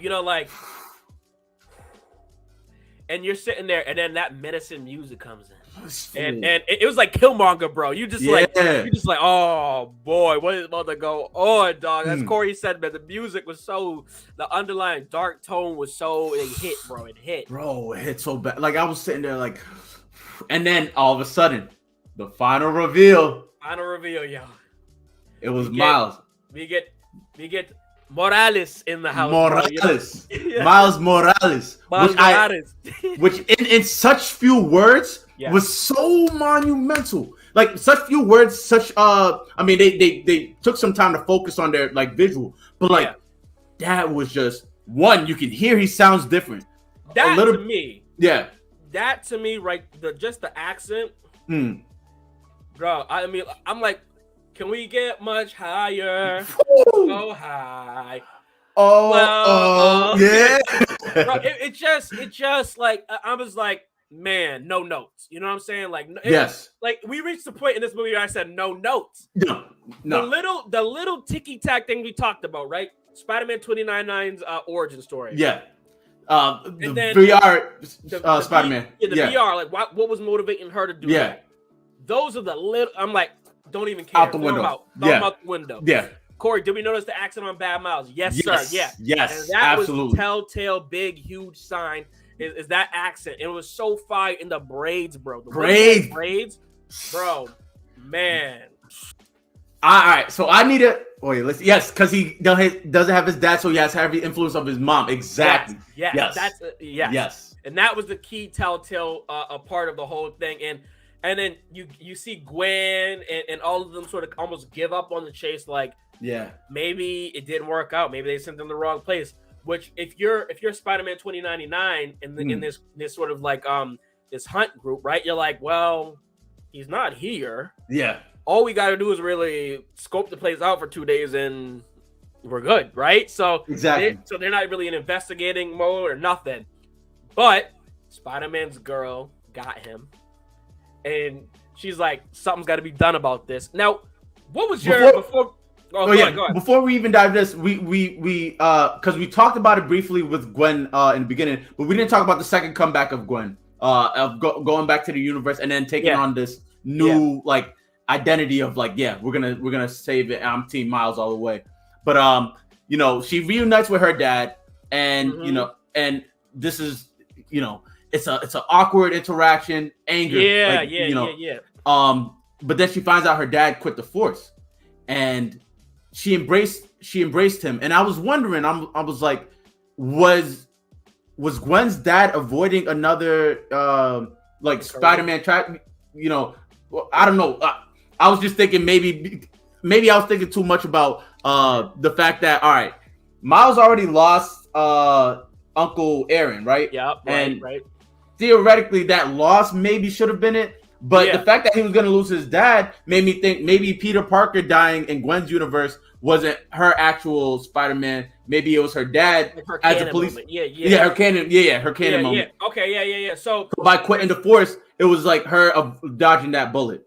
So I think that, okay, so there's kind of two things here. Is that so after she goes to realize Miles not in the room, she goes like, oh, I know where to start to sort of like look for him, and she goes back home, right? And so the way I looked at it was like, so you know how she said every time Gwen and Peter together, it doesn't work out? Yeah. Because he has to end up with Mary Jane, right? Yeah. So I think that was sort of like her, Peter and Gwen not working, Peter. Oh, like her Spider-Man and the love interest not working out moment, right? Yeah. Like they all have a first love. That doesn't work out. And they're just friends. So like they have love for each other, but they're not in love. Right. Which is her first moment. Now she's afraid because Miles, she's actually, I think, in love with. So she's like, because she's been in there, she knows, she's met other spider people, she's worried about like what's gonna happen there. Now, just to clarify, so you're saying that since she's a Gwen, her canon is different from Peter's canon. So no, I think she has the same canon as Spider-Man, right? But you just flip it. You just flip it where rather than, like, for example, Peter Parker loses Gwen, right? Miles, in theory, doesn't have a first love. That would be Gwen. Right. Gwen, her first love is Peter. So it's more about it's less about who it is and more about the action. And the action is every Peter, their first love, has to die or something happened to him. They break up, doesn't work out. So there's a check already in that box for her. And correct.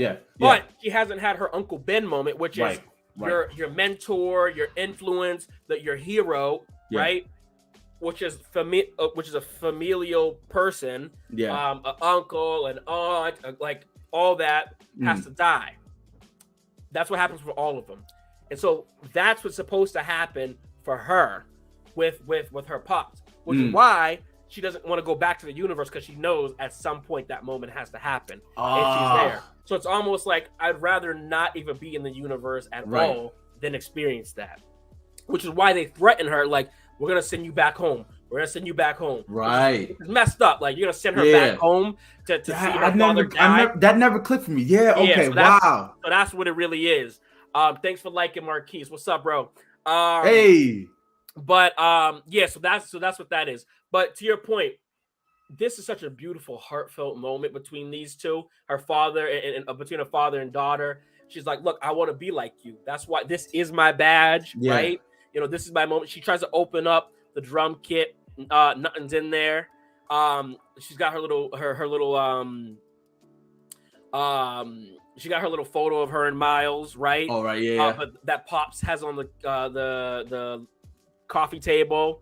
I can't say because of a spoiler. Yeah, bro, you got to get out of here. You can't even. Yeah, bro, you don't even. Yeah. This is a movie. You need to watch the trailers. Nothing. Just go and watch it for real. Yep. And why was Gwen happy? And why was Gwen happy he quit the Force? Yeah. And why? So that was why Gwen was happy that he quit the Force. Yeah, because by him quitting the Force, he doesn't become commissioner. Right, so then he's not going to sort of follow the footpath of where Miles' dad is going to. Yeah, correct. Or Uncle Ben, sort of like when great responsibility comes this. what I thought was a really dope moment in there too was that Spider-Punk leaves the watch. Yes. Now Spider-Punk, to do that again, he knows Gwen is his sort of side girl thing he likes, whatever, and it's such a nice moment because it's like, yo, I love you so much that I know you're gonna, like, me helping you is gonna basically get you with Miles. Yeah. But like, again, fundamentally, he's about, you know, anti-establishment and taking them down, and he's like, I'm gonna help you either way. And that was sort of that was a dope moment to me that he did that. And that the father was just like, this guy left this thing for you, and talk to him, and I don't really know what it is, but I imagine it'd be helpful for you. Yeah. I mean, especially too, having that come right after her reveal, it's like everything's out in the open too. Yes, Spider-Punk also said earlier to Miles, know why you're fighting for it, 100%. He knew about, he did. Because he's anti-establishment, so that's his whole thing. And like the idea that he would even consider for a second to join them and taking down Miles, I think his mindset would be more, look, what happens. If the kid destroys his universe, that's a choice he chose to make. But at least let him make the choice. Exactly. Let him make the choice, right? And then so that sort of kind of gets us to our conclusion, right? Yes. Where Gwen goes out and starts recruiting, and then we get I love the little moment where Peter B. Parker is like, oh, okay, we're doing this, all right, and then the baby is taking you too. Yeah, that's like our little baby, our baby Yoda moment, or baby Groot, like she's coming for the ride, which I think is cool too. But yeah, man, like, and then we get to see like this kind of come full circle. You see Penny with the robot. We see the Porky pig version of Spider-Man. Nicolas Cage is gonna come back. Like, yeah, man, like all of them sort of came together, kind of be like, we owe this to Miles. You know, it's the least we can do. You know, because we wouldn't even know each other. Because I think, again, remember fundamentally, Spider-Man, Spider people, they all feel alone. They all feel like they don't have someone. Yes. And yes, did Miles's mistake, which he didn't do on purpose, like affect the universe and affect all their lives? Sure. But it also brought them together. And I think that was the important thing that Peter B. Parker said, which was, even though we have lost, we've gained something. And I think that's the message about life. And you got to think too, when they were making this story, it was during COVID, the pandemic, and all this stuff. And it's sort of sending a message to people out here to be like, yes, we lost a lot of people and stuff, and it's sad, it's tragic and horrible. But in life, you will lose a lot of people who are alive, right? You'll lose people who die, but we go on, we persevere, and there's good moments to come. And we'll find community and each other. Like, we will always find community.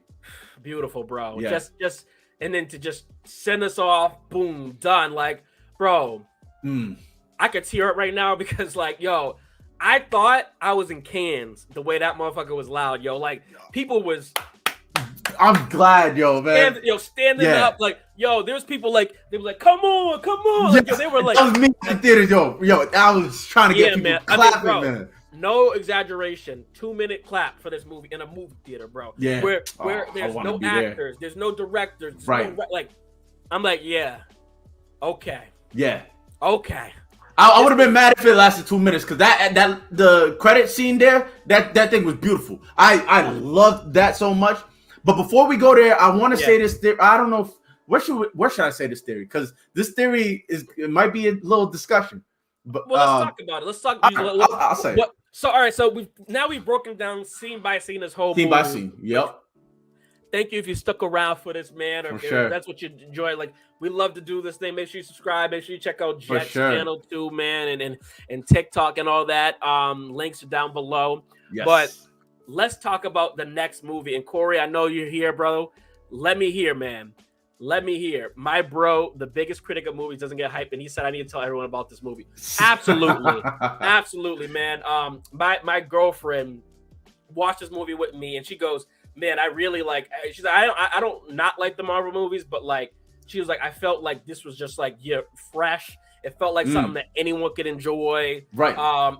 It just had that sort of synergy that Everything Everywhere All at Once had, where it's like, yes, you have to go out and tell people to go check this out because, bro, even if you don't like the story, it is a visual masterpiece. Yes, it is. Yes, it is. It's a visual masterpiece, a masterclass, cinema at the highest form, bro. And animation is just like, to me, if you're someone who's like, oh, I don't watch animation because it's childish, bugging, bro. You're crazy. Bugging. You're limiting a medium because you think you're associating it with children. That's crazy.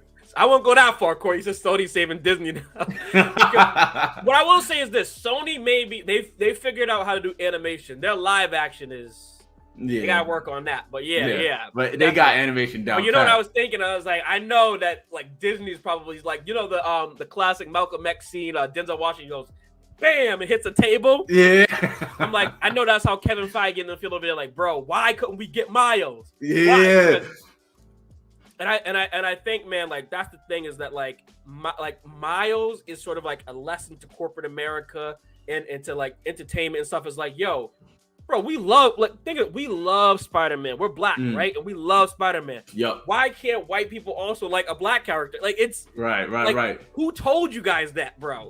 No, that's not real. You know, that's not real life. Like, yo, as long as the character is down to earth, cool, whatever, like that's all that matters. And that's why these movies work so well to me, is because you have an ensemble of like all these different type of characters, but it's fundamentally about the character. Nothing else, nothing more, nothing big. Like and even like those. In this case, it's a lot of the characters.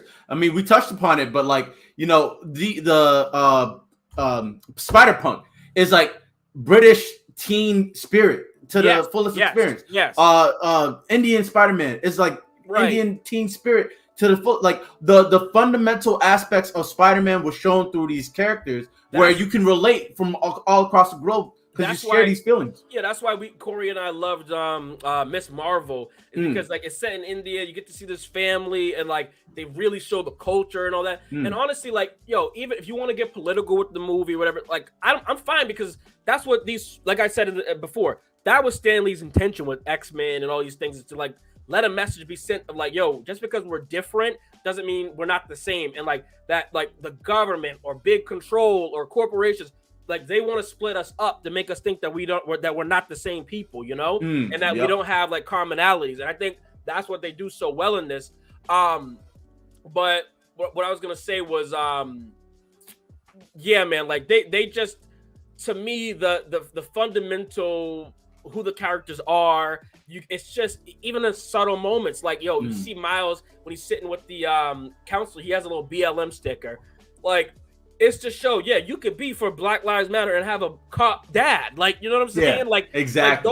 Like who told you that those two things can't exist? Don't go together. And that's the one thing. They really did a good job of blending, like the gray areas in a lot of things in this movie. Like, especially, we were talking about it. I don't know if we said it on stream, but like the parallels between the Spider-Mans and police officers. Like, they have this justice, but it's like very similar. Yeah, exactly. It's very similar. And it's like, and it's really not, it's like, yeah, bad people are bad people. We all want bad people to get taken away, but it's like you got to think about the fundamentals of how we do this, how we treat people, etc. Like, I mean, I genuinely think that was one of the craziest scenes I couldn't have never have imagined. And think that it's between a white male cop and a white young girl, for her to be like, right, what is it? Hands up or kneel down? Like, yeah, that was such a, like, that's real.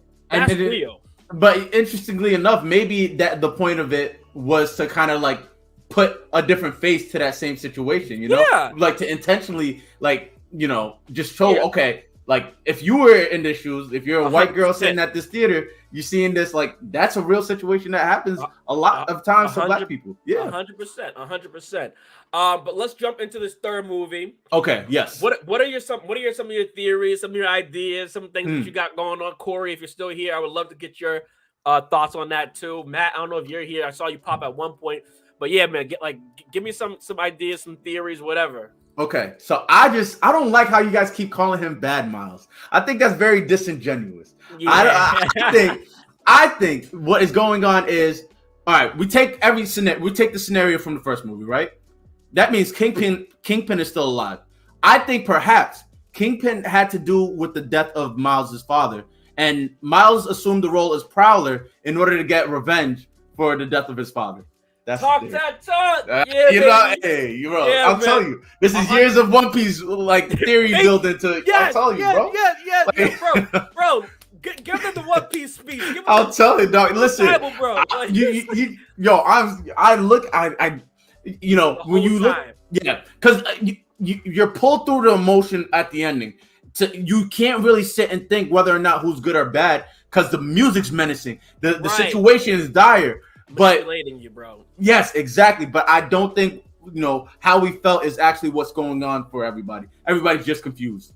Yeah, so let's go back to Shane's question. You think he said, do you think Prowler, I'm assuming Prowler and Miles will struggle between being good, bad, that he knows he was Prowler's heir.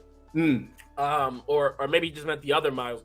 But ultimately, I think our Miles that we've been following is good. There's just, that's not changing. Like, fundamentally, you got to think, like, this dude jumped into a portal after his girl because, like, all he can think about is, like, seeing her situation and helping her, being there with her. Good dude. Great dude.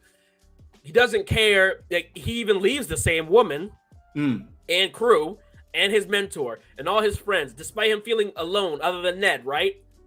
And he's like, I don't care what happens. I'm going to go try to help my dad. Good, great dude. This Prowler Miles, you hit the nail on the coffin. I have no notes, yo. I genuinely. Because I was thinking the same thing. I'm like, the fact that they put the music in there is a big thing, like Corey had mentioned. Like that, the music the whole time, it was just underlying dark tones and all this sort of thing. And I think that's because they want us going into the third movie to think, oh, this Miles is bad. Oh, this Miles is there's nothing redeeming about him. But what do we know about great superheroes great villains is that they always have a reason for it or something like that. And if Miles' mom, right, we saw how she was caring for him, right? She's sweet. She's caring. It wasn't like she was alienating him, nothing. Yes. Uncle Aaron shows up. They have a great relationship. There was no tensity or nothing, right? So the only reason someone who has a upbringing like this, that you have a mother there, you have a supportive uncle, all this stuff, right? Someone had to do something, some sort of catalyst. And I'm thinking, like you mentioned, Kingpin sort of being the one to take out his pops. I mean, like that sort of makes him almost, I would guess, like a Wolverine type of hero, right? Where he's like, I'm gonna put this into my own hands. Now we'll find out what really happens, but maybe one other like little prediction I have is maybe, I don't know who that spider was supposed to go to. But I think they said in Miles' universe, it was supposed to go to that Peter that died, right? Yeah, exactly. Now, but it came from this universe, right? Yeah. Oh, that's true. So they're gonna have to clarify, I think, a little bit in this third movie. Because if I think so. That would have made that Peter an anomaly, anyways. But he's a Peter, so was that as wrong? Or right? So I think what they were trying to do is that there's only supposed to be one Spider-Man in Miles' universe. Right. It was supposed to be two, and I think this spider. The question is who is that supposed to go to then? And I think in the third movie we're gonna find that out, because was that spider supposed to go to Miles? That ends up becoming the Prowler. Right. Or was it supposed to go to another Spider-Man? And because it doesn't go to another Spider-Man, that's why the world is so dark, chaotic, all that stuff. Because if it was supposed to go to that Miles, well, then maybe that creates tension between Miles Prowler and the Miles that we know. But the Miles Prowler would have no idea that it was supposed to go to him, though. But I'm saying, maybe he finds out somehow, some way, because because Miles, you know, Miles, he yaps his mouth like, "Hey man, I ain't supposed to be here, man. Like this wasn't supposed to be like he'll just yap. So we'll see. But also maybe that the Spider-Man that was supposed to be, maybe somehow, some way, Miles teams up with him or links up with him in that universe, or them, whoever it is. Like we don't even know if it is a male.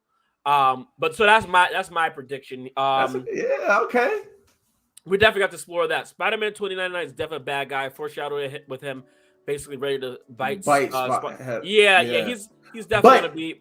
I don't think that's necessarily him being a bad guy. He's somebody with conviction in what he believes to be justice. And so, like, Correct. him willing to bite Spot's head off was like how deeply he believes that these anomalies should not exist. Correct. It's very Wolverine approach where it's like I'll get the job myself done anyway. How I do it, yeah. I think Spider-Man 2099 is like he's going to be partially the villain, but not in the sense that we think. I think maybe for the first act, he'll sort of like maybe like he goes, "All right, Miles, I'll give you one chance at this," or something like that, right? Yeah.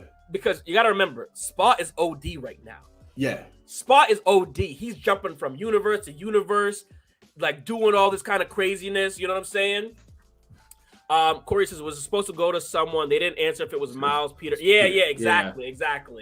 100%, bro. That's what I was thinking too. So that's what Corey, you got any predictions? Theories, or our theories for that third movie? So yeah, we're just trying to like cook a little bit here, man. I was trying to see if Matt was back or he was and because we could get them to throw on for this last little bit, give them a little invite. But man, yeah, I can't think of any other theories. Well, I guess let me ask you about Gwen and Miles. Do you think that in this third movie they will actually like finally get to be together? Or do you think it'll happen at the end? Do you think we're gonna get some sort of kiss scene? Because we don't think they haven't had a spider kiss, which is another canon. That's another canon. That's another canon too. The upside down kiss. Thanks for the follow, Nathan. Appreciate it, bro. But I think they would. I think they will be together. I think the structure of the Spider Society might change. So like I don't think that 2099 will be at the helm. So it'll kind of like Issa's character maybe. Yeah, maybe. Ooh, I didn't think of that, but yes, that makes way more sense. And I think with that new leadership, it'll allow a little bit more free access to different universes, which will allow them to be together. I mean, because like one thing I was looking at is like they have this cleanup team that tries to like clean up the incursion and all that stuff. But I'm like, well, if they're cleaning up the incursions, then like, what's the big deal of them going to? Like, I guess they don't want to clean it up all the time, but like, I don't know if someone does something that's not in the canon, like, why can't you guys just try to work together to try to clean it up or fix it up? Right. But yeah, that was one thing that did not get mentioned, and they did it like for half a second when Miles is like invisible upside down and he's looking at Gwen in the face. I was like, oh, that's the spider kiss, but he's not going to do it in that moment. But that was one part of the canon that we did not get. And I think in this third movie, we're going to get the spider kiss. I do. I agree. Because especially bringing canons into this, you got to do it all. You have to. I think the spider Jeff was supposed to go to Prowler Miles, going to solidify his bad guy role. Yeah, Corey, that's what I'm saying. Like, I could see that happening where it's supposed to go to him. Somehow he finds out maybe Miles is blurting or whatever. And then that's going to motivate him to kind of like them fight back and forth. Uncle Aaron not being the Prowler is also interesting because like, then what is he, just basically muscle, right? Because he doesn't he's not really like tapped into that either. So that's why I think maybe the motivation, because it seems like the reason why Miles would be Prowler is kind of like, the impact of his dad dying was just like so much to him, where it's like as a kid where things are more magnified, you got to take it into your own hands. And Uncle Aaron is kind of like, I can't fully condone it, but I can at least make sure you're safe. And like, yes. And I think, again, going back to the canon, I think Corey, fact check me or someone else in the comments.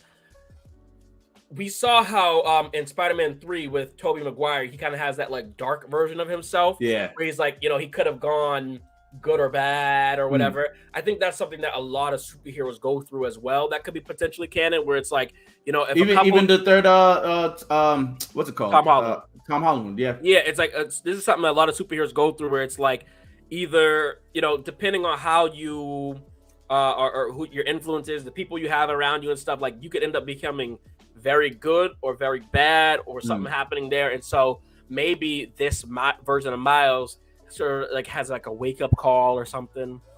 Corey says Donald Glover, Prowler, and Spidey for a locket. Do you mean the Tom Holland one, because we said earlier we think that was sort of their way of saying, thank you, pay homage, but we're not gonna give you a full movie. Yeah. That's kind of where I'm leaning with that too. Especially with him already being captured and sent in there. Like, it feels like... Yeah. If we saw it for half a second, maybe, but because he's already got captured, I think that, like, it's sort of one of these things where it's like, all right, we've done it. But, hey, who knows? Who knows? Maybe you're right, man. Maybe they do bring him back. Yeah. But, yeah, so I definitely think him and Gwen are going to be together. And then my last question I'll ask you, and then if you have anything else, we can wrap it up, man. We're almost 2 hours here. Yeah. Be cooked. Almost the runtime of the movie. Right. I mean, we broke it down scene by scene. So. Yeah, that's true. That is true. But what do you think that moment is gonna be like when Miles gets back at the original crew? Like, do you think it's gonna be all love? Do you think it's gonna be like, I trusted you, like, and like breaking stuff? Do you think that, or does it matter? Does it depend how they meet? I think they owe it to the audience to like give a reason why Miles should go and trust them, because it's like at this point the betrayal that Miles has felt was like it's one of those things where it's like I don't really see betrayal to that extent in media at all. Like, you see the blatant betrayal where it's like, oh, you stabbed me in my back, the old Julius Caesar, like out of the blue, stabbing the back. But it's like when you already solidified this person is so significant to you. We saw on individuals extent for all the characters that stabbed him in the back, for both characters that stabbed him in the back. Yeah. It's like, damn, like how could you ever go back and say, that, hey, this time, like 2099 is after you, but this time we have your back. Like, you got to give a little bit more. Yeah, no, exactly. What do you think, though?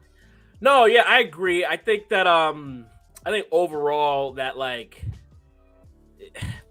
I mean it in the moment it's very like damn, but like maybe once, like, because he's captured right now, so maybe like you have sort of a different like grace or different sort of like perspective after the fact. Yeah, you get saved. Yeah, you get saved by them, or like, hey, we always got your back, man. Maybe kind of goes like,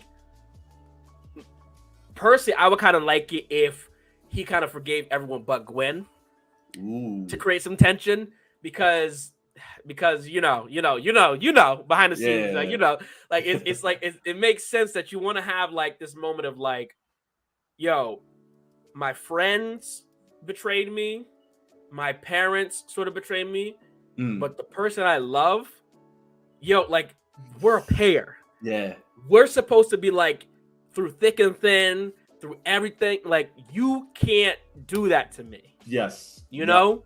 And so I think for Miles, it's going to be like, it's, I think it would be kind of cool if he obviously forgives her at some point, but like immediately, like maybe like he hugs everyone else but her.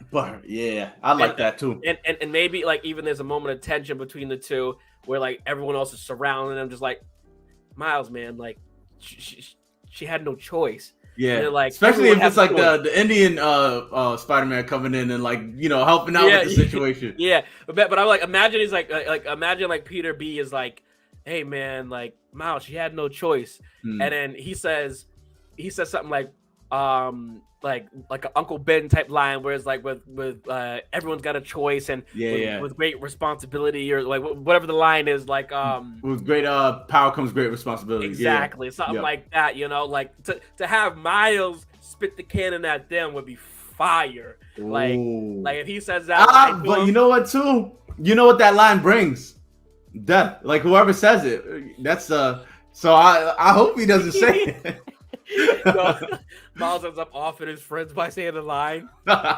Gwen explaining they can avoid canon moments like she did with her dad, giving Miles hope. Yeah, I agree. That could be sort of like a awakening. But yeah, I mean, you don't want it to be all bow ties and rainbows and stuff at the very beginning of that first act. You want it to like have some tension and some tensity and all that.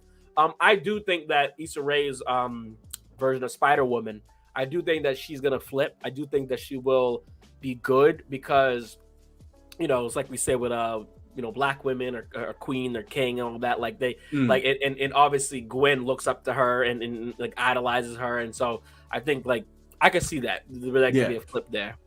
The VR that I need more explanation for. And I want to see more of that too, because that was a cool little thing. What I thought they should have did is they should have hired a live action person to put it on, like to actually like wear like a MetaQuest or something. Yeah. And like spit the lines out. Like that would have been kind of cool to me. That would have been dope. Yeah. Crazy meta, but like all right, man. It's been like an hour. And I haven't even asked you this.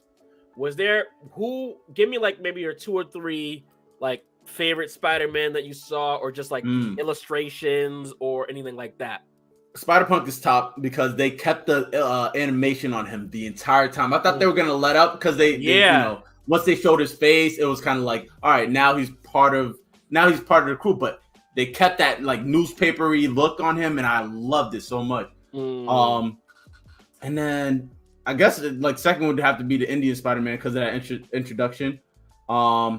And then third, I would say Lego Spider-Man. I was gonna say you mentioned that before. Yeah, I was like, I don't know, like the way I was cracking up was just like it was just so unexpected that it was just so I was crying. Yeah. For me, I would say Gwen. I mean, like I already liked the character, but she elevated herself. That was cool. She did. Spider-Punk, bro, like Daniel Kaluuya, bro, like man, if I ever get to meet this dude, I'd just be like, yo, you cleaned up the culture for real, yes, yo. Like yes, you did. Like man, Roadman, yeah. Bro. I mean, like, I don't know if you remember, like years ago at the Black Panther premiere, like it had like they had like the young Black Avengers of like acting all together. Yes. It was like Daniel was there, bro. They had Michael B. Jordan. Michael B. was there, man. They had Chadwick, homeboy played Finn in Star Wars. Oh yeah. Oh yes. Oh my god, they had everyone. It was crazy. Freaking what's this dude's name? Damson Idris. Yes, from Snowfall. Snowfall, yep. Yeah, I think they gotta consider him for Black Panther in the future or something. For sure. Because he's tough. He's right there. Yeah. My third. So I said Gwen, Punk. Yeah, dude, the Indian Spider-Man was crazy tough to me, yo. Like like there's just the vibes that they all kind of gave off together was really cool. But just seeing the different versions of Spider-Man, the Spider Car, like that stuff all just. The therapist Spider-Man was really funny. Yeah. Let me guess, he died. Yeah. And I lied to you. Who's some actors or actresses you want to see into the Spider-Verse? Ooh. Shoot. That's a good question. Man. I think naturally Pedro Pascal comes to mind. Like like him and Oscar Isaac. I look at them as like the Latinos, Michael Jordan and Scottie Pippen, man. Yeah, they're going off. They are going off. They be forcing it. Like they're just nice with like for real. Yes. But I guess I don't know, man. I would like to see Donovan Spider Mitchell. Like if they would get like a little, get him a little cameo in there. I'm trying to think who else. If you could get someone who like is anti superhero, like a Leo or like a Denzel Washington or something like that, just Morgan like Freeman, maybe. God Spider-Man. Yeah. Like, because I think they got a Spider-Man called like Supreme Spider-Man or something. Oh, yeah. Okay. Yeah. Definitely need Morgan or Michael Caine. Nicolas Cage Well, Corey, that's Noir. Yeah, Noir Spider-Man. Yeah. And he's coming back, so he's definitely gonna be back. Yes. Nicolas Cage for sure. But yeah, like a Tom Cruise, like someone you wouldn't really expect. Tom Cruise would be cool. Yo, imagine that. Tom Hanks. Oh my God, that'd be a nice Spider-Man. Yo, imagine a Tom Cruise Spider-Man that's just like a assassin, jumping off a stop or just speak of my boy in John Wick, Keanu Reeves, yes. Keanu yes. Reeves, bro. Oh my God. Yeah. Shoot, Michelle Yeoh, everything. She will hop on there. Yeah, man, they definitely got a different bunch of different people they can throw in Yeah, there. they can tap into. Yeah, I would love them to get weird with it too, like a Meryl Streep or someone. Like yeah. you already know Viola Davis is on the line, baby. She's ready Right for there. it, you Yeah. know? Yeah. Viola be ready, yo. Like, This is her caliber of work. Like this is the stuff. Like it needs to be at least in this realm for her to touch that. Oh yeah, for sure. Yeah. Like she will do a superhero project because she did Amanda Waller and stuff. But like, yeah, it's got to be up there for her to like really hop in there like that. So yeah, man, true. And we didn't even mention. I'm sure he can't because of his obligation with the Marvel Cinematic Universe. But Nick Cage, Samuel L. Jackson. Oh yeah, Sam. Oh, he would be great. He would be. Yeah. If he could pop in and like because you know I think Disney owes Sony a couple borrows, right? Like they've given him Spider-Man so many times. Like I know there's no way because remember it was almost like the writer's strike, bro. Yeah. They didn't want to give Disney Tom Holland. Remember? Oh, in the writer's strike? No. So like basically after they agreed to 3 movies, and then Sony was like, "We're not giving you Tom Holland back." And so they kind of like went back and forth, and they were like, so Disney that's why they ended his movie the way that they did, because Sony was like, yeah, you guys basically elevated this character. We don't really get a piece of the pie. We got a little bit of a pie. You're not getting him back. Crazy. Wow. And so for the longest, they were like, that's why they tried to start their own universe on the side, which obviously has failed.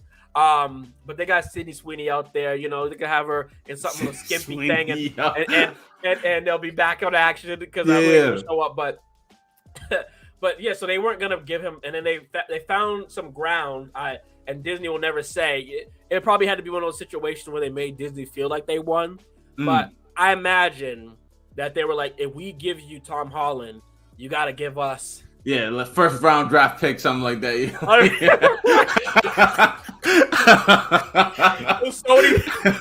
Sony got 3 first round picks for Tom Holland, bro.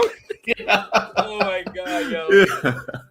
Oh shoot, bro. Oh my god, that's hilarious. Nah, I can imagine that's a big piece. Like you have to. And so I mean, they definitely weighed their options right to produce this. For sure. But all right, man. Got nothing else, man. Anything you got going on you want to let the people know before we head out of here? Yeah, man. Nothing. I'm at Apex. I haven't posted anything on TikTok recently, but I am I haven't posted since like a couple weeks ago. Wow. So I'm fueling going with the flow. So just check my socials to see if any movement's happening, but that's all that's going on with me.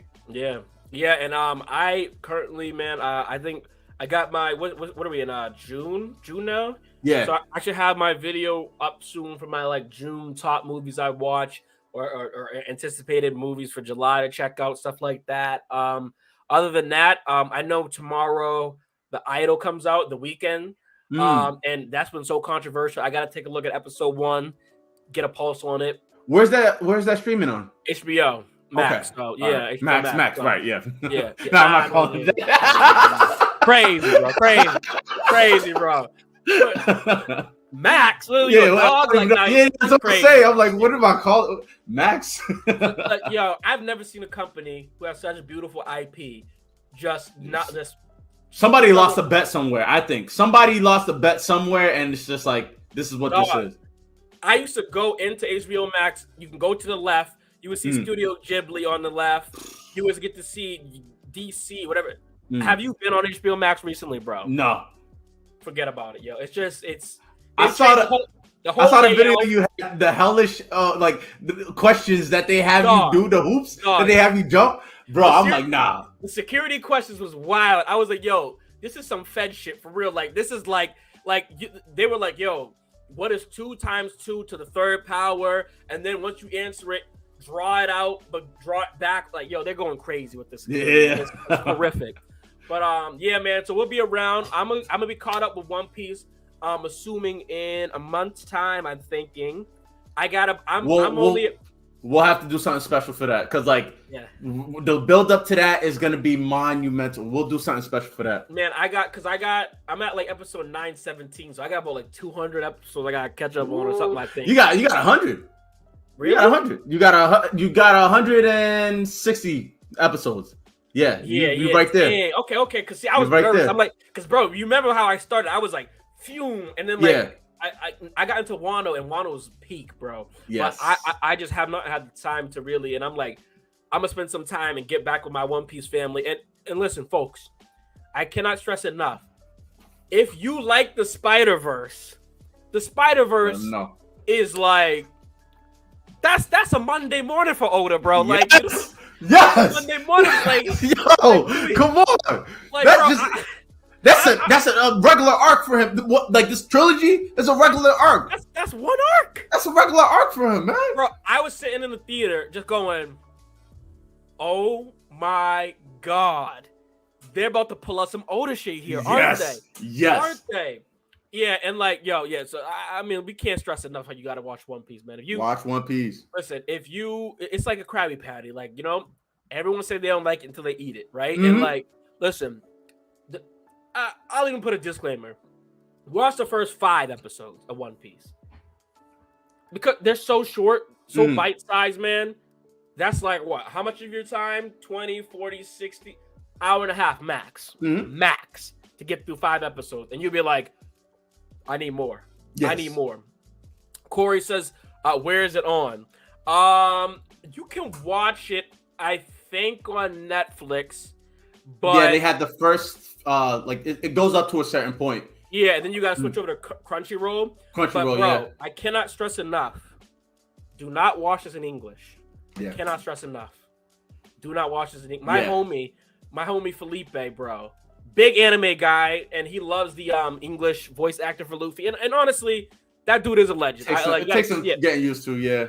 Yeah, but like, I'm like, dog. If you're gonna jump into the culture, don't insult the culture. You know what I'm saying? Like the tones that Luffy takes, the like he's very much more childlike. His voice is more childlike. Yes. You can hear his inflections a lot better. Whereas it's like, I'm gonna kick your ass. It's a little different. Right. You know? It doesn't sound the same as when you're in Japanese and it's like,